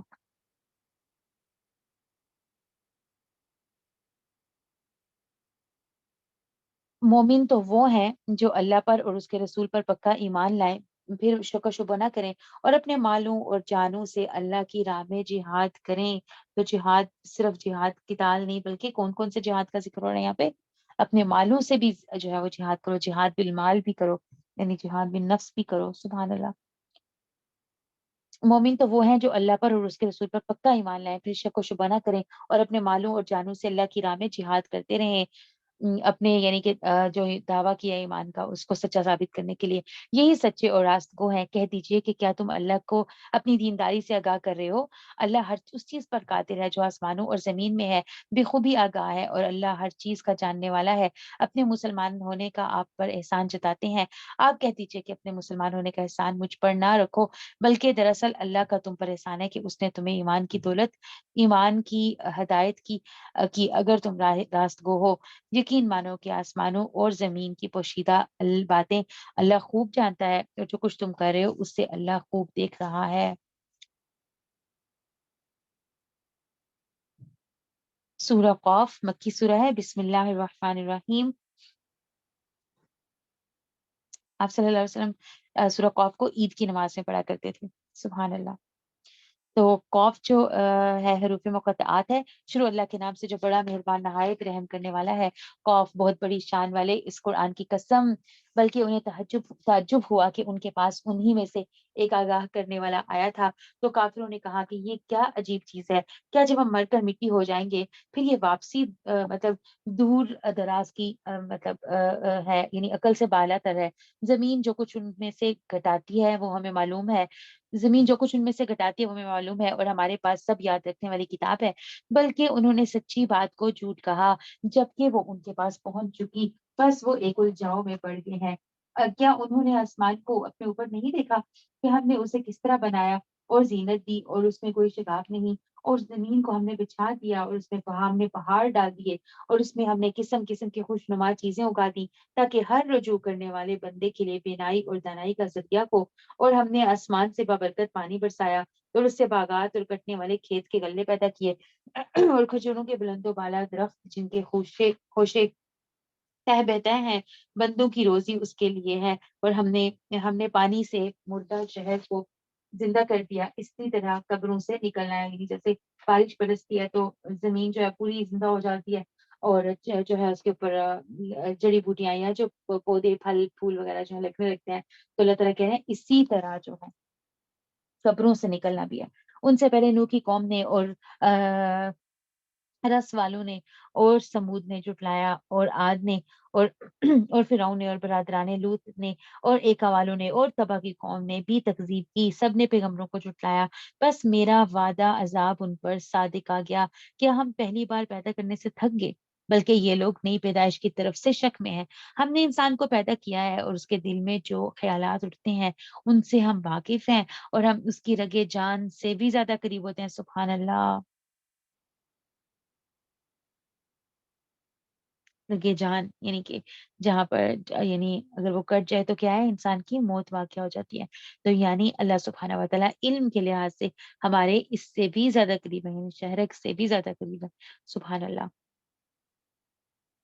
ہم نے انسان کو پیدا کیا ہے اور اس کے دل میں جو خیالات اٹھتے ہیں ان سے ہم واقف ہیں، اور ہم اس کی رگے جان سے بھی زیادہ اس کے قریب ہیں۔ جس وقت دو لینے والے جا لیتے ہیں، ایک دائیں طرف اور ایک بائیں طرف بیٹھا ہوا ہے، یعنی فرشتے، انسان منہ سے کوئی لفظ نکال نہیں پاتا مگر اس کے پاس نگہبان رہتا ہے، یعنی ایک لفظ بھی نکالتا ہے تو نگہبان فرشتہ پاس ہوتا ہے لکھنے کے لیے۔ اور موت کی بے ہوشی حق لے کر آ پہنچی، یہی ہے جس سے تو بھٹکتا پھرتا تھا، اور سور پھونک دیا جائے گا۔ وعدہ عذاب کا دن یہی ہے، اور ہر شخص اس طرح آئے گا کہ اس کے ساتھ ایک ہمراہ لانے والا ہوگا، یعنی اور ہر شخص اس طرح آئے گا کہ اس کے ساتھ ایک ہمراہ لانے والا ہوگا اور ایک گواہی دینے والا۔ یقیناً تو اس سے غفلت میں تھا، لیکن ہم نے تیرے سامنے سے پردہ ہٹا دیا، بس آج تیری نگاہ بہت تیز ہے۔ اس کا ہم نشین فرشتہ کہے گا، یہ حاضر ہے جو کہ میرے پاس تھا۔ ڈال دو جہنم میں ہر کافر سرکش کو، جو نیک کام سے روکنے والا، حد سے گزر جانے والا اور شک کرنے والا تھا۔ یعنی کون جائیں گے جہنم میں؟ کون سے جو یعنی کہ ایک تو کفر کرتے ہیں، دوسرا نیک کاموں سے روکتے ہیں لوگوں کو، اور حد سے گزر جاتے ہیں ہر کام میں، اور شک کرنے والے ہیں، یعنی ہر وقت شک و شبہ کے شکار رہتے ہیں۔ جس نے اللہ کے ساتھ دوسرا معبود بنا لیا تھا، بس اسے سخت عذاب میں ڈال دو۔ اس کا ہم نشین شیطان کہے گا، اے ہمارے رب، ہم نے اسے گمراہ نہیں کیا تھا بلکہ خود ہی دور دراز کی گمراہی میں تھا۔ حق تعالیٰ فرمائے گا، بس میرے سامنے جھگڑے کی بات نہیں، جھگڑے کی بات مت کرو، میں تو پہلے ہی تمہاری طرف وعید بھیج چکا ہوں۔ ہاں میرے ہاں بات بدلتی نہیں، اور نہ میں اپنے بندوں پر ذرا برابر بھی ظلم کرتا ہوں، یعنی اللہ سبحانہ وتعالیٰ کی سنت میں تبدیلی نہیں۔ جس دن ہم دوزخ سے پوچھیں گے کیا تو بھر چکی، وہ جواب دے گی کیا کچھ اور زیادہ بھی ہے، اور جنت پرہیزگاروں کے لیے بالکل قریب کر دی جائے گی، ذرا بھی دور نہ ہوگی۔ یہ ہے جس کا تم سے وعدہ کیا جاتا ہے ہر اس شخص کے لیے جو رکوع کرنے والا اور پابندی کرنے والا ہو، جو رحمان کا غائبانہ خوف رکھتا ہو۔ من خشی الرحمن بالغیب وجاء بقلب منیب۔ تو اللہ سبحانہ وتعالیٰ کیا کہہ رہے ہیں، تم اس جنت میں داخلی کے ساتھ سلامتی کے ساتھ داخل ہو جاؤ۔ نہیں اوپر ہے، اوکے۔ یہ ہے جس کا وعدہ تم سے کیا جاتا تھا ہر اس شخص کے لیے جو رجوع کرنے والا اور پابندی کرنے والا ہو، جو رحمان کا غائبانہ خوف رکھتا ہو اور توجہ والا دل لایا ہو، یعنی قلب منیب ہو، جس کا متوجہ دل، جو ہر وقت اللہ سبحانہ وتعالیٰ سے لول لگا کے رکھتا ہے، اللہ سبحانہ وتعالیٰ کی طرف متوجہ رہتا ہے، جو رحمان کا غائبانہ خوف رکھتا ہو اور توجہ والا دل لایا ہو۔ تم اس جنت میں سلامتی کے ساتھ داخل ہو جاؤ، یہ ہمیشہ رہنے کا دن ہے، یہ اس میں جو چاہیں گے ان کے لیے ہوگا، بلکہ ہمارے پاس اور بھی زیادہ ہے، اور ان سے پہلے بھی ہم نے بہت سی امتوں کو ہلاک کر دیا، یعنی ہم ہلاک کر چکے ہیں، ان سے طاقت میں بہت زیادہ تھی، وہ شہروں میں ڈھونڈتے ہی رہ گئے کہ کوئی بھاگنے کا ٹھکانہ ہے۔ اس میں ہر صاحب دل کے لیے عبرت ہے، اور اس کے لیے جو دل سے متوجہ ہو کر کان لگائے اور وہ حاضر ہو۔ یقیناً ہم نے آسمانوں اور زمین اور جو کچھ ان کے درمیان ہے سب کو 6 دن میں پیدا کر دیا، اور ہمیں تھکان نے چھوا تک نہیں۔ بس جو کچھ ہم کرتے ہیں، جو کچھ کرتے ہیں آپ اس پر صبر کریں، اور آپ اپنے رب کی تسبیح کے ساتھ تعریف بیان کریں۔ سبحان اللہ۔ جب بھی نبی صلی اللہ علیہ وسلم کا ذکر آتا ہے، یعنی کہ وہ نبی صلی اللہ علیہ وسلم کو اذیت دے رہے تھے، تکلیف دے رہے تھے، تو کیا ہمیں ملتا ہے کہ اللہ سبحانہ وتعالیٰ نبی صلی اللہ علیہ وسلم کو کیا حکم دے رہے ہیں؟ کیا حکم دے رہے ہیں کہ فَاصْبِرْ عَلَىٰ مَا يَقُولُونَ وَسَبِّحْ بِحَمْدِ رَبِّكَ قبل طلوع الشمس وطلوع الغروب، یعنی بس جو کچھ یہ کہتے ہیں آپ اس پر صبر کریں، چھوڑ دیں ان کو ان کے حال پہ، اور اپنے رب کی تسبیح بیان کریں، تسبیح کے ساتھ ساتھ تعریف بیان کریں۔ لیکن کیا کہہ رہے ہیں اللہ سبحانہ وتعالیٰ، بس یہ جو کچھ کہتے ہیں آپ اس پر صبر کریں، اور اپنے رب کی تسبیح تعریف کے ساتھ بیان کریں، سورج نکلنے سے پہلے بھی اور سورج غروب ہونے کے بعد بھی، اور رات کے کسی وقت بھی تسبیح کریں، اور نماز کے بعد بھی، اور سن رکھیں کہ جس دن ایک پکارنے والا قریب ہی کی جگہ سے پکارے گا، جس روز اس تند و تیز چیخ کو یقین کے ساتھ سن لیں گے، یہ دن لوگوں کے قبروں سے نکل پڑنے کا دن ہوگا۔ ہم ہی زندہ کرتے ہیں اور ہم ہی مارتے ہیں، اور ہماری ہی طرف لوٹ پھر کر آنا ہے۔ جس دن زمین پھٹ جائے گی اور یہ دوڑتے ہوئے نکل پڑیں گے۔ یہ جمع کر لینا ہم پر بہت آسان ہے، جو کچھ کہہ رہے ہو ہم بخوبی جانتے ہیں، آپ ان پر جبر کرنے والے نہیں، تو آپ قرآن کے ساتھ انہیں سمجھاتے رہیں جو میری وعید سے ڈرتے ہیں۔ سبحان اللہ، یعنی جو ڈرتے ہیں انہیں پھر ڈراتے رہو۔ سورہ زاریات، بسم اللہ الرحمن الرحیم۔ والذاریات ذروا فالحاملات وقرا فالجاریات یسرا فالمقسمات امرا انما توعدون لصادق وان الدین لواقع والسماء ذات الحبک۔ تو کیا کہہ رہے ہیں اللہ سبحانہ وتعالیٰ، قسم کھا رہے ہیں، کس چیز کی قسم کھا رہے ہیں؟ بکھیرنے والیوں کی اڑا کر، یعنی ہواؤں کی قسم کھا رہے ہیں، پھر اٹھانے والیاں بوجھ کو، پھر چلنے والیاں نرمی سے، پھر کام کو تقسیم کرنے والیاں۔ یہ سب کس کی خوبیاں ہیں؟ آگ کی خوبیاں ہیں، سوری ہوا کی خوبیاں ہیں۔ اور اللہ تعالیٰ کیا کہتے ہیں، ان سب کی قسم کھا کر اللہ سبحانہ وتعالیٰ کہہ رہے ہیں یقین مانو کہ تم سے جو وعدے کیے جاتے ہیں سب سچے ہیں، اور بے شک انصاف ہونے والا ہے۔ قسم ہے راہوں والے آسمان کی، یعنی جو آسمان کے اندر راستے بنے ہوئے ہیں ان کو بنانے والے کی قسم۔ یقیناً تم اختلاف والی بات میں پڑے ہوئے ہو، اور اس سے وہی باز رکھا جاتا ہے جو پھیر دیا گیا ہو۔ بے سند باتیں کرنے والے غارت کر دیے گئے، جو غفلت میں ہیں اور بھولے ہوئے ہیں، پوچھتے ہیں کہ یوم جزا کب ہوگا؟ پھر یہ وہ دن ہے کہ آگ پر الٹے سیدھے پڑیں گے۔ اپنی فتنہ پردازی کا مزہ چکھو، یہی ہے جس کا تم سے وعدہ کیا جاتا تھا، یا جس کی تم جلدی مچا رہے تھے۔ اپنی فتنہ پردازی کا مزہ چکھو، یہی ہے جس کی تم جلدی مچا رہے تھے۔ بے شک تقوی والے لوگ بہشتوں اور جہنم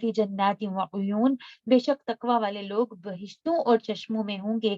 آخذین ما آتاکم ربکم انکم کانوا قبل ذالک محسنین، ان کے رب نے جو کچھ انہیں عطا فرمایا ہے اس سے لے رہے ہوں گے، وہ تو اس سے پہلے ہی نیکوکار تھے. وہ رات کو بہت کم سویا کرتے تھے اور وقت سحر استغفار کیا کرتے تھے. اللہ سبحانہ و تعالیٰ ہمارے بھی خوبیاں پیدا کرتے ہیں. كانوا قلیلا من اللیل ما یہجعون وبالاسحار هم یستغفرون. پیچھے بھی ہم یہ سبجیکٹ بہت دفعہ پڑھ چکے ہیں کہ سحر کے وقت وہ استغفار کیا کرتے تھے. تو سحری کے ٹائم یعنی کہ نماز سے پہلے کا جو ٹائم ہوتا ہے تہجد کا، اس ٹائم استغفار کی بہت فضیلت ہے. اس ٹائم استغفار یعنی کہ کی عادت اپنانی چاہیے. اور ان کے مال میں مانگنے والوں کا اور سوال سے بچنے والوں کا حق تھا، اور یقین والوں کے لیے تو زمین میں بہت سی نشانیاں ہیں، اور خود تمہاری ذات میں بھی تو کیا تم دیکھتے نہیں ہو؟ اور تمہاری روزی اور جو تم سے وعدہ کیا جاتا ہے سب آسمان میں ہے. آسمان اور زمین کے پروردگار کی قسم کہ یہ بالکل برحق ہے، ایسا ہی جیسے کہ تم باتیں کرتے ہو. کیا تجھے ابراہیم کے معزز مہمانوں کی خبر پہنچی؟ وہ جب ان کے ہاں آئے تو سلام کیا. ابراہیم علیہ السلام نے جواب سلام دیا اور کہا یہ تو اجنبی لوگ ہیں. پھر چپ چاپ جلدی جلدی اپنے گھر والوں کی طرف گئے اور ایک بھنا ہوا فربا بچڑا لے آئے اور اسے ان کے پاس رکھا اور کہا آپ کھاتے نہیں؟ پھر تو دل ہی دل میں ان سے خوف زدہ ہو گئے. انہوں نے کہا آپ خوف نہ کیجیے، اور انہوں نے اس کو ایک علم والے لڑکے کی بشارت دی. بس ان کی بیوی آگے بڑھی اور حیرت میں آ کر اپنے منہ پر ہاتھ مار کر کہا کہ میں تو بڑھیا ہوں اور ساتھی پانچ. انہوں نے کہا ہاں تیرے رب نے اسی طرح فرمایا ہے، بے شک وہ حکیم و علیم ہے. الحمدللہ اس صورت کے اندر بہت زیادہ جو ہے اللہ سبحانہ و تعالیٰ کی نشانیاں، پھر دلیلیں، اور پھر جو ہے دین اسلام کے اوپر کسی نہ کسی طرح سے انسان آ جائے. وآخر دعوانا الحمد لله رب العالمين سبحانك اللهم وبحمدك أشهد أن لا إله إلا أنت أستغفرك وأتوب إليك. السلام عليكم ورحمة الله وبركاته. جی باجی.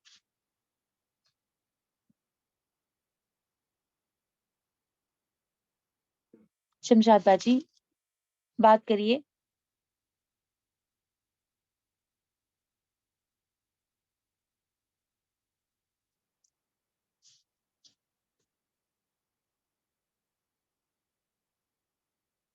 آپ کے موبائل پر نوٹیفیکیشن آ رہا ہے انمیوٹ کرنے کا، اس کو ایکسپٹ کریں، انمیوٹ ہو جائیں گی. جی السلام علیکم ورحمۃ اللہ. وعلیکم السلام ورحمۃ اللہ وبرکاتہ.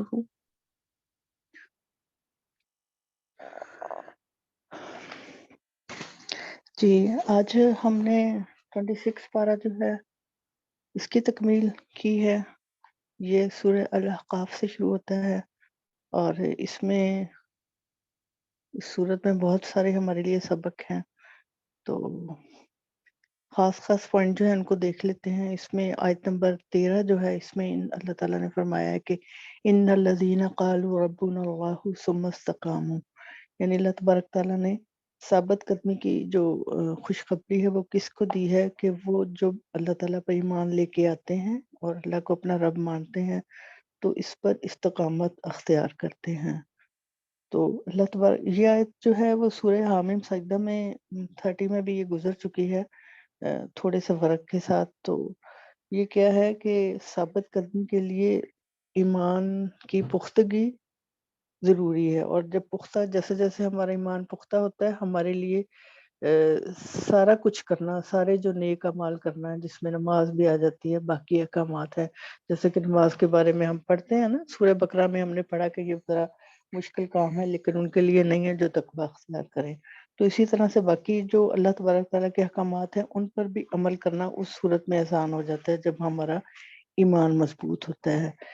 پھر اس کے بعد جو ہے آیت نمبر 15 میں اللہ تبارک تعالیٰ نے ایک بڑی ہی خوبصورت دعا جو ہے وہ ہمیں سکھائی ہے، رب اوزعنی ان اشکر نعمتک التی. تو یہ کیا ہے، اس کے بارے میں آتا ہے کہ یہ یعنی آیات کا جو میں مفہوم آپ کے سامنے رکھ رہی ہوں اور آپ نے سنا بھی ہوگا آج ترجمے میں بھی خود بھی دیکھی ہوگا آیت 15 میں کہ جب کسی کی بھی عمر یعنی 40 سال کو پہنچتی ہے نا تو ایک دفعہ ایک طرح سے وہ زندگی کی تمام جو دھوپ چھاؤں سے گزر چکا ہوتا ہے، اس کے مزاج میں، اس کے تجربات میں ایک حد تک پختگی آ جاتی ہے. اور ویسے تو والدین کو جب اللہ تبارک تعالیٰ اولاد عطا فرماتا ہے تو وہ اس کے لیے دعا گو ہوتے ہیں، لیکن وقت کے ساتھ ان کی دعاؤں کا رنگ بدل جاتا ہے نا اپنی اولاد کے لیے. وہ مطلب کہ بھی صرف دنیا نہیں، ان کے لیے آخرت کی خیر اور بھلائی بھی مانگ رہے ہوتے ہیں. تو یہ بہت خوبصورت دعا ہے، اس کو آپ یاد بھی کیجئے گا. پھر اس کے بعد آیت نمبر 17 میں اللہ تبارک تعالیٰ نے فرمایا، پھر دوبارہ وہی لفظ جو پہلے بنی اسرائیل میں والدین کے حقوق کے بارے میں اللہ تعالیٰ نے فرمایا کہ ان کے لیے اف بھی نہ کہو. یہاں پھر دوبارہ بھی تھوڑے سے آیات کی جو یعنی اس میں جو پیغام ہے اس میں تھوڑے سے فرق کے ساتھ پھر دوبارہ وہی لفظ اللہ تبارک تعالیٰ نے استعمال کیا کہ ان کے لیے اف بھی نہ کہو. تو اس سے بھی ہمیں دیکھنا ہے کہ اللہ تعالیٰ ہمیں اپنے والدین کی صحیح سے جو ہے فرمان برداری کی، اور اگر وہ دنیا سے جا چکے ہیں تو جو بھی صورتیں ہمیں حدیث میں بتائی گئی ہیں ان کے ساتھ حسن سلوک کی، ان کو جو ہے وہ اس طرح سے ادا کرنے کی توفیق عطا فرمائے. پھر آیت نمبر 26 میں ہدایت پانے کے جو ذرائع ہیں، بہت جگہ پہ اس کا ذکر ہو چکا ہے کہ وہ 3 ہے نا. اللہ تبارک تعالیٰ نے فرمایا کہ سماعت ہے، اب بصر یعنی آنکھیں نگاہیں ہیں، اور دل ہے. تو جو ان ذرائع کو صحیح استعمال کرتا ہے اس کے لیے ہدایت پر چلنا اور ثابت قدم ہونا اتنا ہی آسان ہوتا ہے. اور جو ان تینوں ذرائع کو، کیونکہ دل جو ہے نا، دل کے اندر ہر چیز جاتی ہے، اور دل کے دروازے جو ہیں ہماری جو بصارت اور ہماری سماعت ہیں، تو ان کے ذریعے ہم جو کچھ اندر دل کے اندر بھیجتے ہیں نا، تو اس کی وجہ سے ہمارا مزاج اور ہمارا بیہیویئر، ہمارا عمل اور ہر چیز بنتی ہے نا. تو ہمیں یہ دیکھنا ہے کہ ہم اپنا پورا دن جو گزارتے ہیں تو اپنے کانوں سے کیا سنتے ہیں، اور اپنی آنکھوں سے کیا دیکھتے ہیں، اور کیا چیزیں جو ہیں ہم اپنے دل کی طرف بھیجتے ہیں. ویسے اس میں زبان بھی شامل رکھیے گا، ٹھیک ہے، خاص طور پہ ہم خواتین ہونے کے اعتبار سے. اچھا، اس کے بعد پھر اس میں اور سے بہت سے سبق ہیں، لیکن اب آگے چلتے ہیں سورہ محمد. سورہ محمد میں اللہ تبارک تعالیٰ نے آیت نمبر 8 میں اللہ تعالیٰ فرماتے ہیں کہ اللہ کی مدد کرو تو وہ تمہاری مدد کرے گا. اب سوچنے کی بات یہ ہے کہ اللہ تبارک تعالیٰ جو رب العالمین ہے، وہ زمین آسمان کی ہر چیز کا مالک ہے، اس کو کس چیز میں مدد چاہیے؟ دراصل اللہ تعالیٰ کا جو دین ہے نا، اس کو اس پر قائم رکھنے اور اس کا پیغام دوسروں تک پہنچانے کے لیے اللہ تبارک تعالیٰ نے یہ جو کام پیغمبروں سے لیا. اس کے بعد پیغمبروں کا جب سلسلہ ختم ہو گیا، مکمل ہو گیا، تو اس کے بعد اللہ تبارک تعالیٰ نے بندوں کے اوپر اس کام کو چھوڑا ہے. تو اللہ تعالیٰ کے دین پر عمل کرنا اور اس کو پھیلانا جو ہے، اس کو اللہ تبارک تعالیٰ نے اپنی مدد سے جو ہے وہ منسوب کیا ہے. یہ ایک طرح سے اعزاز ہے ہم انسانوں کے لیے، ایمان والوں کے لیے. اور پھر ان کے لیے بھی اللہ تبارک تعالیٰ نے کیا فرمایا ہے کہ وَيُثَبِّتْ أَقْدَامَكُمْ، اگر تم ایسا کرو گے تو اللہ تبارک تعالیٰ یعنی اس نیک راستے کو، اس ہدایت کے اور اس دین کو پھیلانے کے کام کو اختیار کرو گے تو اللہ تعالیٰ تمہارے قدموں کو مضبوط کر دے گا. پھر اسی سورہ محمد کی آیت نمبر 14 میں پھر جیسا کہ کل بھی بات ہوئی تھی خواہش نفس یا نفس پرستی کی، تو جتنا ہم اس سے اس کے پیچھے پڑیں گے ہم اتنا ہی حق سے دور جائیں گے نا. یہ حق سے دور لے جانے کا سبب بنے گی. تو جتنا ہم خواہش نفس کی کے اوپر ہم قابو پائیں گے، اتنا ہی ہمارے لیے ہدایت کے راستے پر چلنا آسان ہوگا. پھر یہ کہ میں اکثر یہ سوچتی ہوں کہ جیسے ہر تھوڑا سا ہٹ کے دیکھیں کہ دنیا کے اعتبار سے جب ہم کسی بھی ملک کا یا کسی بھی شہر کا نام لیتے ہیں تو اس کی کوئی خاص چیز ہمارے ذہن میں آتی ہے نا.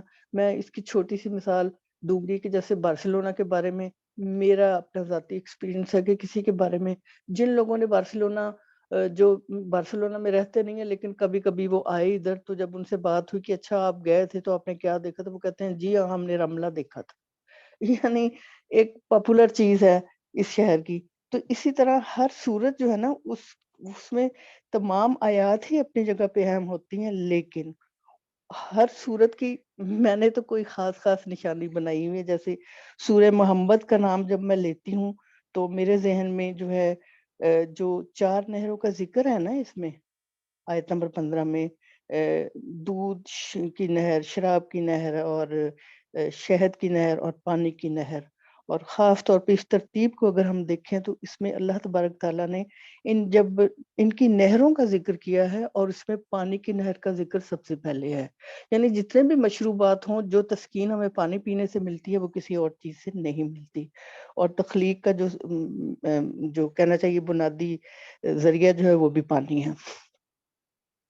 اس کے بعد آیت نمبر 38 میں اللہ تبارک، یہ آیت سورہ محمد کی آخری آیت ہے، کہ اللہ تبارک تعالیٰ فرماتے ہیں کہ اگر تم منہ موڑو گے، یعنی اتنی چیزوں کا، اتنی نعمتوں کا ذکر کرنے کے بعد اللہ تعالیٰ فرماتے ہیں کہ اگر تم منہ موڑو گے تو اللہ کسی اور قوم کو بدل کر لے آئے گا. یعنی اگر اتنا کچھ بتانے کے بعد، اتنی وارننگ دینے کے بعد بھی اگر تم راہ راست پہ نہیں آتے ہو تو کوئی بات نہیں ہے، اللہ کو تمہارے نہ ماننے سے کوئی نقصان نہیں ہونے والا. یہ انفرادی طور پہ بھی ہم ایک قوم ہونے کے علاوہ ایک فرد ہونے کی حیثیت سے بھی دیکھنا ہے کہ اللہ تعالیٰ بہت ڈرا دینے والی آیت ہے کہ بھی وہ اللہ تعالیٰ فرماتے ہیں کہ وہ جن کو میں لے کے آؤں گا وہ تم جیسے نہ ہوں گے. اللہ تعالیٰ ہمیں اپنے فرمان بردار بندے بننے کی توفیق عطا فرمائے. یہی جو مضمون ہے اللہ تعالیٰ نے قرآن پاک میں اور بہت سی جگہوں پہ تھوڑے تھوڑے فرق کے ساتھ، النساء میں 133، انعام میں بھی 133، سورہ المائدہ میں 54 میں اللہ تعالیٰ نے ذکر کیا ہے. پھر اس کے بعد آ جاتی ہے سورہ الفتح. اس میں ایک تو یہ کہ جیسا کہ اس کی تھوڑی سی شان نزول جو ہے وہ سعدیہ نے ذکر کی ہے، تو اس لحاظ سے یہ بہت اہم ہے کہ اس میں پورے قرآن پاک میں آیات سکینہ جو ہے وہ 6 ہے نا. آیات سکینہ قرآن پاک میں مختلف مقامات پر جن کا اللہ تعالیٰ نے ذکر فرمایا ہے وہ 6 ہیں، اور ان میں سے 3 کا ذکر اس صورت میں ملتا ہے. تو دیکھیں نا یہ کتنے مشکل حالات میں یہ صورت نازل ہوئی ہے، اور مسلمان جو ہے وہ ایک طرح سے کس طرح سے اس آزمائش میں جو عمرے کے ارادے سے انہوں نے سفر کیا، اس میں ان کو اللہ تبارک تعالیٰ نے کس طرح سے آزمایا اور پھر ان کی مدد بھی کی سکینت کے ذریعے. اچھا، اس کی آیت نمبر جو ہے 11 میں اللہ تبارک تعالیٰ فرماتے ہیں، یہاں وہ پیچھے رہنے والوں کی بات ہوئی نا کہ جو اس سفر میں آپ صلی اللہ علیہ وسلم کے ساتھ نہیں ملے، اور جب آپ واپس گئے، جب آپ نے ان سے پوچھا تو انہوں نے کیا وجہ بتائی تھی اپنے نہ جانے کی، اپنی سستی کی، اپنے پیچھے رہنے کی. انہوں نے کہا تھا شغلتنا اموالنا و اہلونا، ہمیں مشغول کر لیا تھا، یعنی ہم بزی تھے اپنے جو کاروباری معاملات میں اور اپنے گھر والوں کے معاملات میں، تو اس لیے ہمیں جو ہے ہم آپ کے ساتھ نہ چل سکے. تو اس حوالے سے ہمیں یہ دیکھنا ہے کہ عموماً یہی چیزیں تو ہوتی ہیں نا جو رکاوٹ بنتی ہیں، اور جانے والے جو ہیں وہ حق کے راستے میں آگے بڑھنے والے بھی انہی چیزوں کو مات دیتے ہوئے آگے بڑھتے ہیں. تو ہمیں اپنا جائزہ لینا ہے کہ خدا نہ خواستہ میں تو کسی اللہ کے حکم سے یا کسی ایسے نیک کام سے پیچھے نہیں رہ جاتی جس کا سبب جو ہے یہی 2 چیزیں ہوں. اس کے مقابلے میں ہم انشاءاللہ آگے پڑھیں گے سورہ الطور کی ایک آیت میں اللہ تعالیٰ نے مومنوں کی جو خاص نشانی بتائی ہے، جنت والے جو ہیں، جنت میں جب ان کو ان کے نامہ اعمال جو ان کے سیدھے ہاتھ میں دے جائیں گے تو وہ، یعنی آیت نمبر 26 میں انشاءاللہ ہم میرے خیال کل پڑھیں گے، سورہ طور کل آئے گی، تو اس کی آیت 26 میں اللہ تعالیٰ فرماتے ہیں کہ وہ اپنے گھر والوں میں اس سے پہلے یعنی وہ ڈرتے ہوئے رہتے تھے. یعنی وہ جو دین اور اللہ کے راستے میں چلنے سے پیچھے رہتے ہیں، ان کی وجہ کیا ہے کہ ان کو مشغول کیا ان کے مالی معاملات نے اور ان کے گھر والوں نے. ٹھیک ہے، اور جو کامیاب ہوئے ان کے بارے میں ہم پڑھتے ہیں کہ وہ یعنی وہ اپنی دنیا کا طریقہ بتاتے ہیں کہ ہم جب دنیا میں اپنے گھر والوں میں رہتے تھے تو ہم اپنے گھر والوں کے ساتھ ڈرتے ہوئے رہتے تھے اللہ تعالیٰ سے. پھر یہ کہ سورہ آپ صلی اللہ علیہ وسلم کا جو نام ہے نا محمد صلی اللہ علیہ وآلہ وسلم، یہ قرآن پاک میں 4 مقامات پر آیا ہے نا، اور ان سے ایک مقام جو ہے سورہ فتح بھی ہے. اس کے علاوہ سورہ محمد، احزاب اور سورہ آل عمران میں اللہ تعالیٰ نے آپ صلی اللہ علیہ وسلم کا جو نام جو ہے محمد صلی اللہ علیہ وسلم ذکر کیا ہے.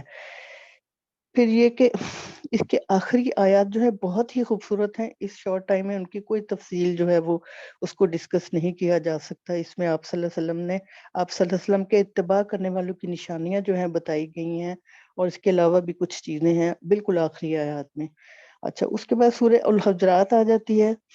سورہ الحجرات جو ہے دراصل اخلاقیات کا سبق ہے، اور میرا خیال ہے یہ ہم عورتوں کے لیے زیادہ ہے، کیونکہ یہ جتنی برائیوں کا ذکر اس میں کیا گیا، اخلاقی برائیاں، اور اگر وہ ان سے بچتے ہیں تو وہ اخلاقی خوبیاں بن جاتی ہیں. مثلا کہ کوئی خبر ہو اس کی تحقیق کیے بغیر آگے نہ بھیجنا، اور دو گروہوں میں صلح بڑا مشکل کام ہے کروانا. ہر ایک کے بس کا کام نہیں ہے. اور قوموں کا مذاق اڑانا، برے القاب اور گمان، بدگمانی اور غیبت وغیرہ، یہ سارے جو ہیں اخلاقی سبق جو ہیں اس حوالے سے اس صورت کو یاد کیا جاتا ہے، یا میں یاد کرتی ہوں. اچھا، اس کے بعد پھر اللہ تعالیٰ نے آیت نمبر 13 میں فرمایا کہ قبائل، ذات پات، اونچ نیچ، پہچان اور بلندی کا ذریعہ نہیں ہے، بلکہ یہ صرف پہچان کا ذریعہ ہے.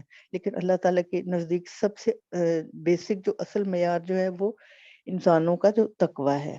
ٹھیک ہے. اس کے بعد سورہ قاف آ جاتی ہے. سورہ قاف جو ہے، آپ جیسے کہ سعدیہ نے بھی ذکر کیا، آپ صلی اللہ علیہ وسلم اس کو جو ہے خطبہ جمعہ میں پڑھا کرتے تھے اور عیدین میں. اور اگر ہم اس کے مضمون کو دیکھیں تو وہ بالکل بیسیکلی آخرت اور یعنی دنیا سے رخصتی والا جو کہنا چاہیے، کہ اس کی آیت نمبر 16 سے لے کے 32 تک جو ہے دوبارہ اگر ہم صرف ترجمہ بھی پڑھ لیں، اس کی تفسیر میں نہ بھی جائیں، تو ہمیں اتنی چیزیں سمجھ میں آ جاتی ہیں کہ یہ دنیا سے رخصت ہونے کا سین جو ہے وہ اللہ تبارک تعالیٰ نے اس میں ذکر کیا ہے. اور اس کو کس موقع پہ پڑھتے تھے؟ عید کے موقع پہ، اور ہر جمعے کے دن. ایک صحابیہ کے بارے میں آتا ہے کہ آپ صلی اللہ علیہ وسلم اس یعنی سورہ کاف کو جمعہ کے خطبہ میں پڑھا کرتے تھے، اور میں نے یعنی تندور جو ہے میرا مسجد نبوی کے پاس تھا، تو میں اس وقت تو روٹیاں لگا رہی ہوتی تھی، میں نے جمعے کے خطبے میں اس کو سن کے تو میں نے جو اس صورت کو وہ ہے یاد کر لیا ہے. تو اس لحاظ سے بہت ہی ایک دل کو ہلا دینے والا سین ہے. آیت نمبر 16 سے لے کے 32 تک اسے ہمیں دوبارہ کوشش کرنی چاہیے کہ دوبارہ ایک ترتیب کے ساتھ پڑھ کے دیکھیں نا. اور اس میں پھر آیت نمبر 33 میں جو ہے وہ کامیابی کس کے لیے ہے؟ جو غائبانہ طور پر اللہ تعالیٰ سے ڈرتا ہے.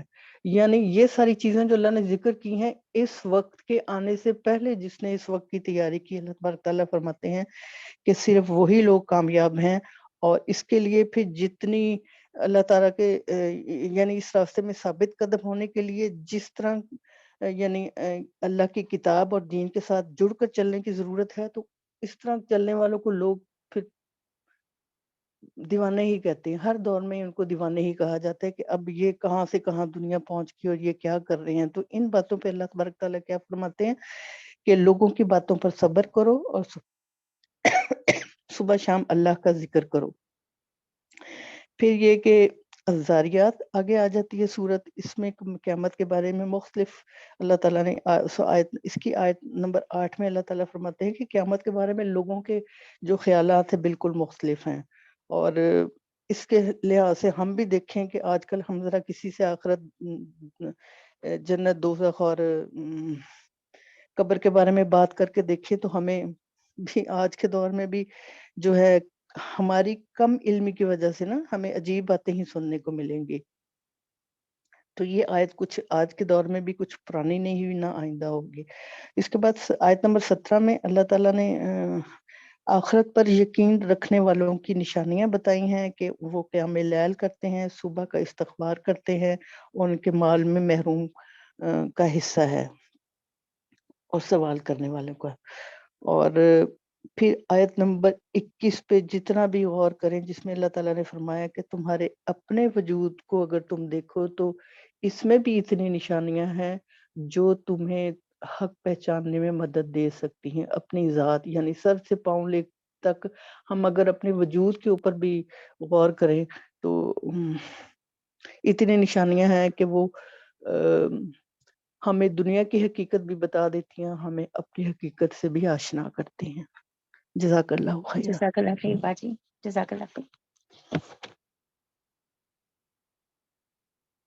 سبحانک اللہم و بحمدک، اشہد ان لا الہ الا انت، استغفرک و اتوب الیک. السلام علیکم و رحمۃ اللہ وبرکاتہ.